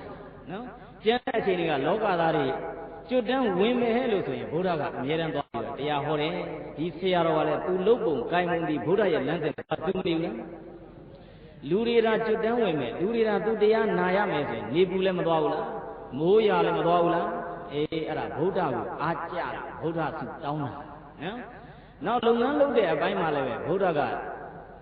လုပ်ငန်းလုပ်တဲ့အပိုင်းမှာလောကထစရိယညာတထစရိယဗုဒ္ဓထစရိယလို့ဒီလိုရှိတယ်နော် ပရမဥဆုံးဆုတောင်းတာပရမဥဆုံးဘုရားကလုပ်ငန်းလုပ်တာကလောကထစရိယလောကကောင်းကျိုးကိုရှေ့တန်းတင်တယ်။ဘာကိုရှေ့တန်းတင်လဲ။လောကကောင်းကျိုးကိုရှေ့တန်းတင်တယ်။ပြီးသွားတဲ့အခါကျတော့လောကကောင်းကျိုးလုပ်เสียမရှိရင်ညာတထစရိယဘယ်သူကောင်းကျိုးလဲ။သူ့ရဲ့ဆွေမျိုးကောင်းကျိုးဘာကောင်းကျိုးလဲ။ဆွေမျိုးကောင်းကျိုးလုပ်တယ်။အတ္တထစရိယတဲ့နောက်ဆုံးဗုဒ္ဓထစရိယသူ့အတွက်ကျတော့နောက်ဆုံးမှမထားဘူးလား။ထားဗုဒ္ဓကအတ္တဟိတနဲ့ပရဟိတရှင်းလာရင်ဘယ်လုပ်ငန်းကိုပို့လုပ်လဲပြောရင်ပရဟိတကိုပို့လုပ်တာဘယ်လုပ်ငန်းကိုပို့လုပ်လဲပရဟိတကိုပို့ပြီးတော့လုပ်တယ်နော်ပရဟိတလုပ်ငန်းတွေကိုလုပ်တယ်ပရဟိတလုပ်ငန်းလုပ်ပြီးတော့ဒီပရဟိတလုပ်เสียမရှိမှဘာလို့လုပ်လဲအတ္တဟိတကိုလုပ်တယ်အဲကြောင့်ဗုဒ္ဓရဲ့စိတ်ထားနဲ့လိုက်ပြီးတော့တူအောင်ကြိုက်အောင်ဆရာတော်ကမကျင့်ဘူးလားကျင့်တယ်အဲ့ဒါဟာသူကျင့်ယုံနေမကဘူးလောကသားတွေကိုလည်းပဲပညာမပေးဘူးလားအေးလောကသားတွေကိုလည်းပဲပညာပေးတယ်မင်းတို့လောကထဲမှာနေတဲ့အခါကျတော့ငါလှုပ်တဲ့အတိုင်းငါပြုလို့ဆောင်ရွက်သွားတဲ့အတိုင်းလှုပ်ကြဟေးကောင်းတာတွေကြီးတယ်များများလှုပ်ရမယ်ကောင်းတာတွေများများလှုပ်တဲ့အခါကျမှကောင်းကျိုးတွေရမယ်ဆိုပြီးတော့ရှေ့ကနေသင်္ကန်းသာပြီးတဲ့အနေနဲ့ဆရာတော်လုတ်ကင်ဆောင်ရွက်မသွားဘူးလားဆောင်ရွက်သွားတယ်အဲ့ဒါကိုကြည့်ပြီးတော့ဒီနေ့သူတော်စင်တွေကလည်းဘာလုပ်ရမလဲလိုက်နာကျင့်ရမှာအဲ့ကြောင့်ဗုဒ္ဓရဲ့ဓမ္မကိုအကျဉ်းချုပ်လေးလိုက်နာကျင့်သုံးမယ်နော်ဒီဘက်ဘဝမှာလူဖြစ်ပြီးတော့နောက်ဘက်ဘဝလူဖြစ်ခြင်းတယ်ဒါမှမဟုတ်ဒီဘက်ဘဝမှာလူဖြစ်ပြီးတော့နောက်ဘဝမှာကောင်းရဘုံကိုရောက်ခြင်းတယ်ဆိုရင်ဗုဒ္ဓရဲ့ဓမ္မကအကျဉ်းချုပ်ပြောလိုက်ရင်၃လုံးပဲရှိတယ်စလုံး၃လုံးပဲရှိတယ်ဘယ်နှလုံးရှိလဲ၃လုံးပဲရှိတယ်နော်၃လုံးပဲရှိတယ်ဘာတွေရှိလဲလို့ပြောလို့ရှိရင်ဒါနသီလဘာဝနာပဲဘာတွေရှိလဲဒါနသီလဘာဝနာနော်ဒါနသီလဘာဝနာဆိုဒါနလုပ်ပေးရမယ်လူမှုတမ်းမှုကိုလုပ်ပေးရလူမှုတမ်းမှုဆိုတဲ့အပိုင်းမှာလည်းတော်တော်များများကလူလို့ပြောလိုက်လို့ရှိရင်ဘယ်သူတွေကိုပဲလဲလို့ပြောရင်ခယားနဲ့ဘုန်းကြီးတွေပဲသွားပြီးတော့မြင်မလားလောကကမြင်တယ်နော်ဒါနလုပ်တဲ့အပိုင်းမှာအဲ့လောက်လေးတွေမလုပ်ပါဘူးဒါနကိုကြဲကြဲပြန့်ပြန့်လုပ်ရမယ်ကိုကငွေကြီးချမ်းသာနေတဲ့ပုဂ္ဂိုလ်ကိုအိမ်နန်းကကတ်နေတဲ့ပုဂ္ဂိုလ်ကဆင်းရဲရင်သူတို့ကိုမကူညီသင့်ဘူးလားကူညီပေးရမယ်အဲ့ဒါလည်းပဲဒါနနော်ကိုကတိရစ္ဆာန်လေးတွေငတ်နေတဲ့တိရစ္ဆာန်လေးတွေကိုသွားပြီးတော့ကျွေးမွေးရင်အဲ့ဒါလည်းပဲဒါနအဲ့လိုလေလုပ်တဲ့ရနော်ဒါနလို့ဒါနပြီးသွားလို့ရှိရင်ဘာလုပ်မလဲလို့ပြောရင်ဒါနဟာသီလမပါပဲလုပ်ရင်ပေါ့သွားတယ်ပဲအဲဒါကြောင့်မို့ဘုရားရဲ့အဆုံးအမတိုင်းဘာလုပ်ရမလဲဆိုရင်သီလကိုစောင့်တည်ရမယ်ဘာကိုစောင့်တည်ရမလဲသီလကိုစောင့်တည်ရအဲ့လိုဆိုသီလစောင့်တည်တယ်ဆိုတော့မြန်မာလိုရှင်းရှင်းဘာလုပ်လဲသီလစောင့်တည်တယ်လို့ပြောလိုက်ရင်ဘာလုပ်ငန်းလုပ်ထိမ့်သိမ့်တာနော်ဒီနန်းကတို့ဘုရားဘာသာချင်းကမေးကုန်မမေးဘူးနော်နိုင်ငံသားဖြစ်တဲ့ပုဂ္ဂိုလ်တော့တန်းမေးတာနော်ဒီကနေပြီးတော့ရှင်းပြလိုက်တယ်ဟာခေါတော့မင်းအားထုတ်ခြင်းလေဆိုလို့ရှိရင် if you want to practice the Buddhism you must follow three then သုံးမျိုးကိုလုပ်ရမယ် morality သီလဘောင်းဝင်သမာဓိဆိုရင် concentration ဟိုဘက်ကဘာဝနာဆိုရင် meditation လို့ဒီလိုပြောလိုက်ရင် what is the သီလတခါတည်းတန်းလို့တာနော်သီလဆိုတာဘာလဲဆိုတို့ဗုဒ္ဓဘာသာကြတော့သိလို့ပဲငြိမ်လာလားမသိလို့ပဲငြိမ်လာလားလို့ဦးဇင်းကကောင်းကောင်းသဘောမပေါက်ပါဘူးနော်ပြောဖို့ရကအောက်မြန်ဆင်းရှင်းပြရမှာလားနော်ဒါမှမဟုတ်ရှေ့ပဲဆက်သွားရမှာလားဆိုအဲ့လိုတန်တရားဖြစ်နေတာနော်ခုဒီမှာကြည့်လိုက်တဲ့ကသီလဆိုလို့ရှိရင်အဲ့ဘာလို့တာလဲသီလတွေမစောင့်တည်ဘူးလားစောင့်တည်တယ်ဥပုံလေးတိုင်နေမစောင့်တည်ဘူးလားစောင့်တည်တယ်ဘာလို့သီလစောင့်တည်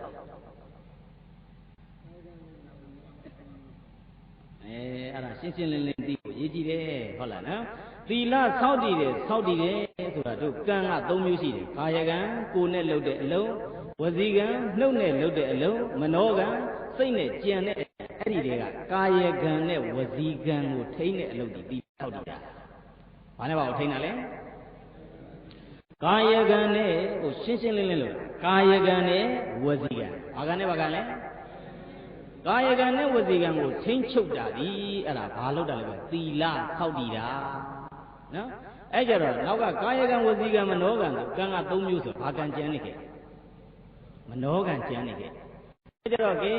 လူတွေကပြောကြတယ်သီလသမာဓိတဲ့ပညာဒါမျိုးပြောတာမရှိဘူးလားဒါနသီလဘာဝနာဒါမျိုးပြောတာလည်းရှိအဲ့ကြတော့ဒီကာယကံကြတော့ဘယ်ဟာနဲ့သွားပြီးတော့ထိန်းချုပ်မှလဲဒီကာယကံတောင်းကျမ်းနေတာကိုဘာနဲ့နှိမ်နှင်းမလဲဆိုဘာနဲ့နှိမ်နှင်းရမလဲဘာနဲ့နှိမ်နှင်းပေးရမလဲဒုတ်နဲ့လားဓာတ်နဲ့ဘာနဲ့နှိမ်နှင်းသူကြတော့ဘာဝနာနဲ့နှိမ်နှင်းပေးရ ဘာနဲ့နှိမ့်နှင်းပြရမလဲဘာဝနာနဲ့နှိမ့်နှင်းပြရအဲ့ကြောင့်ဘာဝနာဆိုတော့ဘာပြောတာမြန်မာလိုကြတော့နော်ခုဘာဝနာပွားကြဟေးလို့လူကြီးတွေပြောတာမရှိဘူးလားရှိတယ်နော်အဲ့ကြောင့် what is the ဘာဝနာလို့လုပ်လိုက်ဘာဝနာဆိုတာဘာလဲဘယ်လိုပြောဘာဝနာဆို I know ဘာဝနာ it is the ဘာဝနာဘာဝနာလို့ပဲသိတယ်ငါသိရလဲဘာဝနာပဲဆိုဒီလိုလုပ်လို့မရဘူးဟုတ်လားနော်သူများကမေးလိုက်ဘာဝနာဆိုတာဘာလို့တာလဲဘာဝနာဆို practicing လုပ်တာအားထုတ်တာ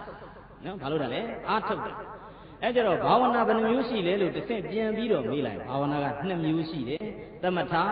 ဘာဝနာနဲ့ဝိပဿနာဘာဝနာဘာဝနာနဲ့ဘာဝနာလဲသမထဘာဝနာနဲ့ဝိပဿနာဘာဝနာအဲ့ကြသမထဘာဝနာအားထုတ်တာလောကမှာမရှိဘူးလား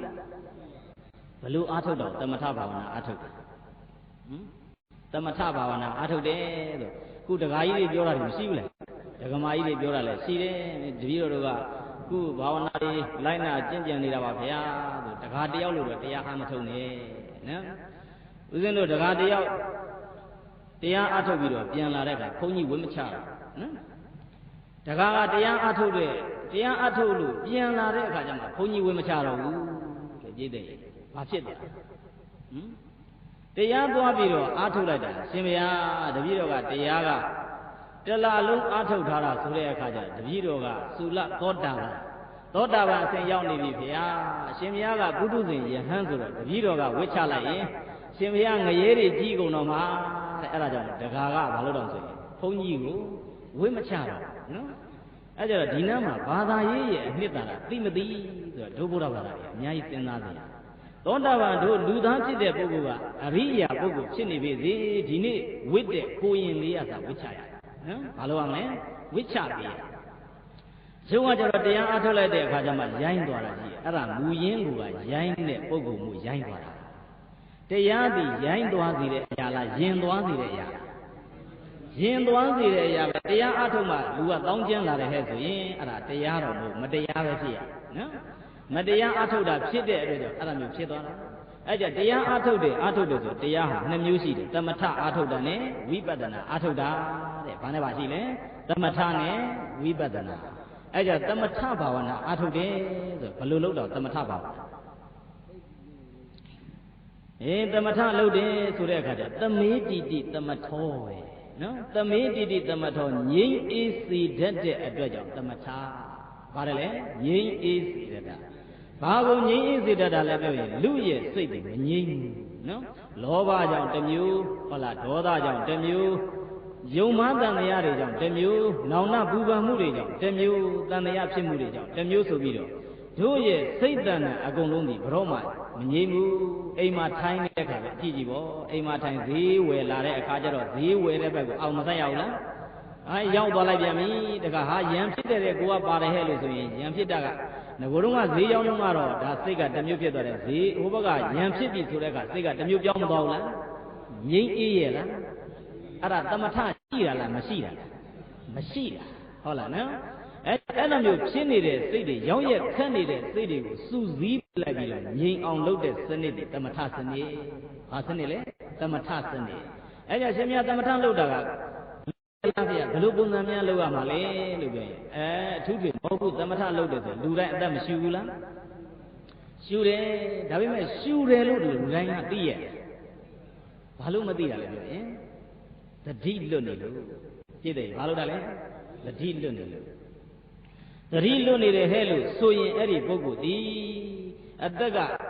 ခုလေးလေးကိုရှူပြီးတော့သွင်းလိုက်ရင်အထဲထဲမှာဝင်နေလို့သိရလားအထဲထဲမှာလေဝင်သွားတယ်လို့သိနိုင်ရလားမသိဘူးဟုတ်လားဒီတိုင်းနေရင်မသိဘူးနော်လေဝင်သွားတယ်ဆိုတာမသိဘူးအထဲထဲကိုလေဝင်သွားပါလားအဲ့ဒီဝင်သွားတယ်လို့ဒီချက်တိုင်ကိုရောက်ပြီးတော့ပြန်ပြီးရိုက်ထွက်တယ်ပြန်ထွက်လိုက်လေထွက်သွားပါလားလို့အဲ့ဒါကိုဝင်နေထွက်တယ်ဝင်နေထွက်တယ် breathe in and breathe out ဆိုပြီးတော့ဝင်လေထွက်လေကိုသူရှုမှတ်တာအဲ့လိုရှုမှတ်တယ်လို့ပြောလိုက်ရင်တရားဖြစ်သွားတာပုံမှန်တိုင်းကိုယ့်ရဲ့အသက်ဝင်တာနဲ့ထွက်တာကိုလိုက်ပြီးတော့မှတ်နေတယ်ဆိုရင်အဲ့ဒါဘာလို့တောင်းဆိုရင်သမထအားထုတ်နေတာတဲ့ဘာအားထုတ်နေတာလဲသမထအကြတာလောက်ရတာလွယ်သလားမလွယ်ဘူးလားလွယ်တယ်တို့ဘုရားဘာသာတွေကကြံနေခဲ့လိမ့်မယ်နော်အခုနိုင်ငံတကာမှာကြည့်လိုက်လို့ရှိရင်နိုင်ငံတကာကဘာတွေကိုခုနဦးစားပေးအားထုတ်လာလဲလို့ပြောလို့ရှိရင်တရားအားထုတ်တာကိုတအားခက်စားလာကြတယ် နော်နိုင်ငံကမှာခုဘုရားဘာသာကတော့မဟုတ်ဘူးဒါပေမဲ့တရားတော့အထောက်ကြတယ်ခုအိန္ဒိယနိုင်ငံမှာသွားပြီးကြည်ရင်မစ္စတာကိုရင်ငါကြီးဖွင့်လာတဲ့နော်နိုင်ငံတကာမှာတို့စခန်းတွေရှိတယ်အဲ့ဒီစခန်းတွေမှာနိုင်ငံသားဖြစ်တဲ့တို့မွတ်စလင်ဘာသာဝင်လည်းပါတာပဲဟုတ်လားအစ္စလမ်ဘာသာဝင်လည်းပါတာပဲဗုဒ္ဓဘာသာဝင်လည်းပါတယ်ဟိန္ဒူလည်းပါတယ်ခရစ်ယာန်တွေလည်းပဲပါတယ်အကုန်လုံးသောပုဂ္ဂိုလ်တွေသူစခန်းမှာဝင်ပြီးတော့တရားအထုတ်ကြတယ်အခုနောက်တစ်ခုကထောင်ထဲမှာရှိနေတဲ့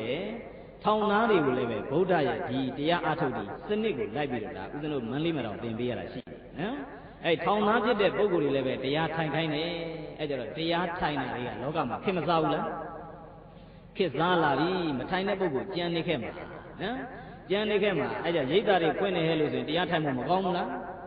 းကောင်းတယ်တရားတော့ထိုင်မငင်းရဘူးဟုတ်လားနော်တို့မြန်မာလူမျိုးကတက်တာကနေနဲ့ပြကျင်တာကများနေတာလေတော့ရှိနော်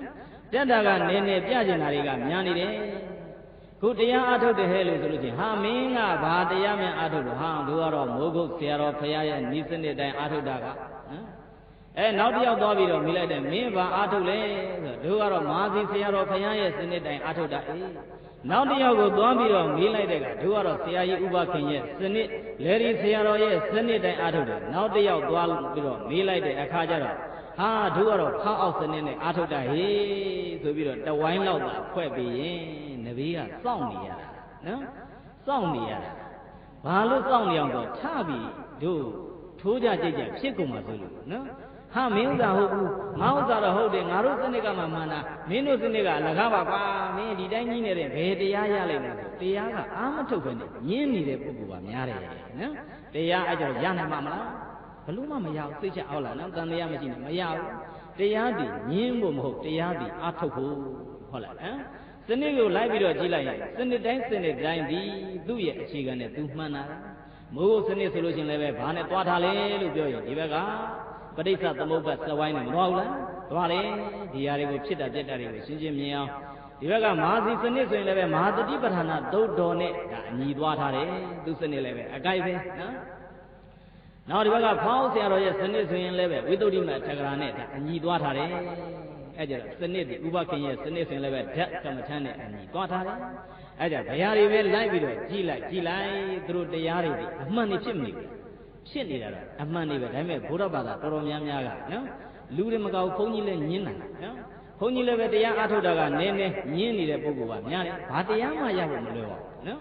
်လူဖြစ်တဲ့ပုဂ္ဂိုလ်ကလည်းပဲအဲ့လိုပဲသွားပြီးဟိုရိပ်သားပြောင်းဒီရိပ်သားပြောင်းထိုင်နေပြီးသွားတဲ့အခါကျလူကြသူကြကြဲကြဲနဲ့လှုပ်တယ်လှုပ်ပြီးတော့မကျင်တဲ့ပုဂ္ဂိုလ်ရှိရင်ထားပြီးတော့အဲ့ဒါပြဿနာတွေတက်ကြတယ်ဗုဒ္ဓရဲ့ဓမ္မသည်မန်ထဖို့တော့မဟုတ်ဘူးနော်ဗုဒ္ဓရဲ့ဓမ္မသည်ထနေတဲ့မန်ကိုနှိမ်ပစ်တဲ့ဓမ္မနော်အဲ့လိုနှိမ်ပစ်တဲ့ဓမ္မရှိတဲ့အတိုင်းပဲအဲ့ဒါတရားအားထုတ်ရင်ခေါင်းကလောဘဒေါသတွေရှိနေရင်ငြိမ့်သွားနိုင်တယ်အဲ့ဒါကိုတမထစနစ်နော်ဦးဇင်းတို့ကြောင်းထဲမှာခါလေးနိုင်ငံသားဝင်လာတာရှိတယ်ဝင်လာတာရှိပြီးတော့တခါတည်းတန်းပြီးချိုးလည်းပဲတနားရီလောက်အားထုတ်သွားတာရှိတယ်ဘန္နာလေးပဲ please tell me how to practice meditation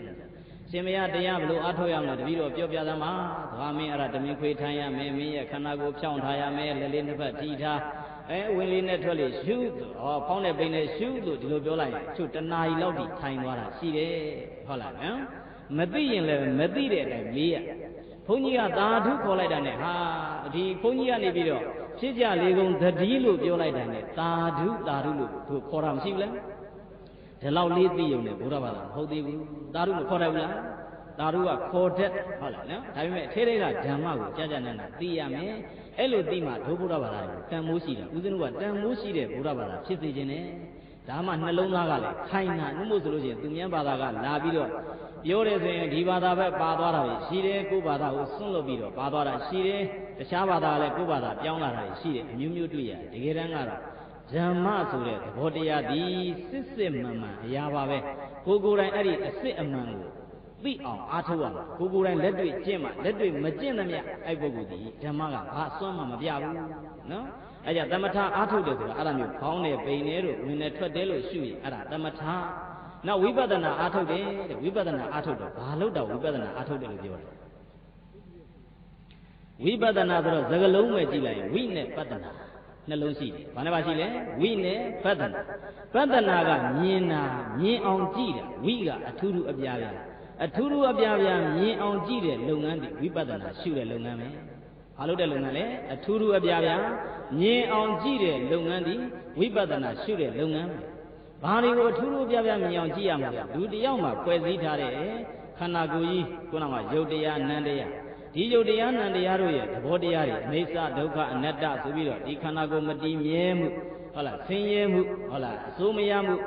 ဒီသဘောတရားတွေကိုကိုကမြင်အောင်ကြည့်တဲ့လုပ်ငန်းဒီအဲ့ဒါဝိပဿနာရှုတဲ့လုပ်ငန်းပဲဘာလို့တဲ့လုပ်ငန်းလဲဝိပဿနာရှုတာအဲ့လိုဆိုဝိပဿနာရှုတယ်ဆိုတာဘာလို့တာလဲပြောရင်အထူးထူးအပြားပြားမြင်အောင်ကြည့်တဲ့လုပ်ငန်းဘာလုပ်ငန်းလဲအထူးထူးအပြားပြားမြင်အောင်ကြည့်တဲ့လုပ်ငန်းတဲ့အဲ့ဒါကိုဝိပဿနာလုပ်ငန်းလို့ဒီလိုခေါ်ရတာအင်္ဂလိပ်မှာတော့ insight meditation ထိုးထွင်းပြီးတော့သိအောင်လုပ်တဲ့လုပ်ငန်းပဲနော်အဲ့ကြတော့တရားအားထုတ်တယ်ဆိုရင်ဒီသမထနဲ့ဝိပဿနာကိုအားထုတ်ကြတာဟုတ်လားနော်အဲ့ကြတော့ဦးဇင်းပြောခဲ့တဲ့ဓမ္မတွေကိုပြန်ပြီးတော့ခြုံပြီးကြည့်ရင်ခေါင်းစည်းရဲ့အမည်ကကံနဲ့ဗါတယ်လဲပြည့်တယ်ရဲ့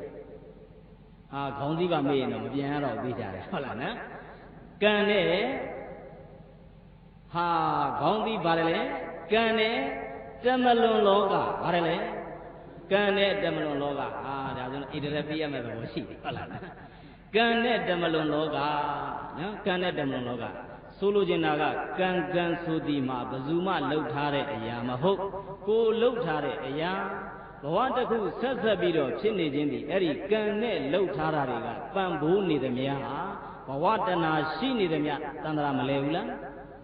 တန်ត្រာဆိုတာလဲရမယ်ကံစွမ်းအားတွေရှိနေသမျှနော်ဒီကံတွေကိုမိမိတို့ကနေစိတ်ပါလက်ပါကြီးလုံနေသမျှအဲ့ဒီပုဂ္ဂိုလ်ရဲ့နောက်ကိုလိုက်ပြီးတော့အကျိုးတွေပေးနေကြအောင်မယ်ဒီဘဝပြီးနောက်ဘဝနောက်ဘဝပြီးနောက်ဘဝဒီလဲစီတတ်တဲ့တရားကိုတဏှာကိုမဖြတ်နိုင်သမျှအဲ့ဒီပုဂ္ဂိုလ်ရဲ့ဘဝဒီတန်ត្រာလွတ်နိုင်ရလားမလွတ်နိုင်ဘူးဒီဘဝထဲမှာဆက်ဆက်ပြီးတော့လဲအောင်မယ်နော်လဲအောင်မယ်အဲကြတော့ဒီလိုလဲနေတဲ့ပုဂ္ဂိုလ်ဒီမိမိရဲ့ဘဝကိုတဖြည်းဖြည်းနဲ့မြင့်အောင်မြင့်သွားမယ်ဟဲ့လို့ဆိုရင်ကောင်းတာလေးတွေကြီးတဲ့လှုပ်သွားရင်ဘဝဟာအစင်တန်းမမြင့်ဘူးလားအေးအစင်တန်းမြင့်တယ်အဲ့လိုအစင်တန်းမြင့်တဲ့ပုဂ္ဂိုလ်တွေဖြစ်ပြီးတော့မိမိတို့ဒီဘိုးဘဝဒုရုနဲ့မဖို့နိဗ္ဗာန်ကိုရလွယ်ရောက်လွယ်မျက်မှောက်ပြုလွယ်နိုင်ကြပါစေကုန်သောဟု၍ကောင်းစုကတောင်းစုပဋ္ဌာနာပြုလိုက်ကြကုန်ရာသတည်း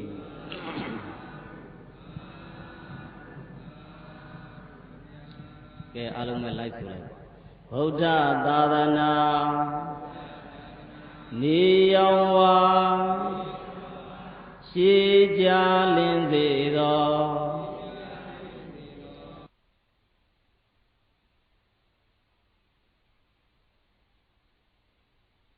ရှေးကြလင်းစေသောဗုဒ္ဓသာသနာနေရောင်ဝါရှေးကြလင်းစေသောသင်္စိတံမေမဟာပုံညံဓမ္မဒေသနာသင်္ညိတံဒေနသဗ္ဗေဒုက္ခယန္တုဇနာအိဋ္ဌတမင်ကိနောမေမေယထင်တကားဖြစ်သောတရားဟောဆရာငါသည်ဓမ္မဒေသနာသင်္ညိတံကံနှင့်တမလွန်လောကအမည်ရသည့်ဓမ္မကထာဒေသနာတော်နှင့်ဆက်ရှင်သောယမဟာပုံညံအကျဉ်ဓမ္မဒါနတရားအလူကိုပေးလူရခြင်းတည်ဟုသောပုံညကရိယာကုသိုလ်ထူကိုသင်္စီတံတရားလူလားအမျိုးကောင်းသာမျိုးကောင်းသမီးအပေါင်းသူတော်ကောင်းတို့နှင့်စုပေါင်း၍ဖြည့်ဆည်းပူလိုက်ရပါပေ၏ဒုံမေပြီတရားချစ်ခင်စိတ်ကောင်းဝင်ကြကုန်သောသင်သူတော်စင်ပရိသတ်အပေါင်းသူတော်ကောင်းတို့သည်လည်းပဲယမဟာပုံညံအကျဉ်ဓမ္မသဝနာတရားတော်ကိုကြားနာရခြင်းတည်းဟုသောပုံညကရိယာကုသိုလ်ထူကိုသင်စီတံကောင်းစွာမသွေဖြည့်ဆည်းပူလိုက်ရပါပေ၏ဧနာထိုသောစင်ဘုဓမ္မဒါနဓမ္မသဝနာပုံညကရိယာကုသိုလ်ထူကြောင့်သဗ္ဗေလူအယယနအပြာပြာယမမကျွင်ကပင်ဥဒ္ဒောအလုံးစုံကုန်သောတတ္တံသူငါကသတ္တဝါမှန်သမျှအနန္တထုတ်သည်ဣဋ္ဌသမင်ကိနောမိမိတို့လိုလားတောင်းတကြတဲ့ဣဋ္ဌမင်္ဂလာဖြာဖြာတို့နှင့်ပြည့်စုံကြကုန်သည်ဖြစ်၍ ဒုက္ခယံတုယနေ့ကစနိဗ္ဗာန်ယတိဘဝတိုင်အောင်ကျမ်းကျမ်းမာမာချမ်းချမ်းသာသာရှိတော်မူနိုင်ကြပါစေကုန်သတည်း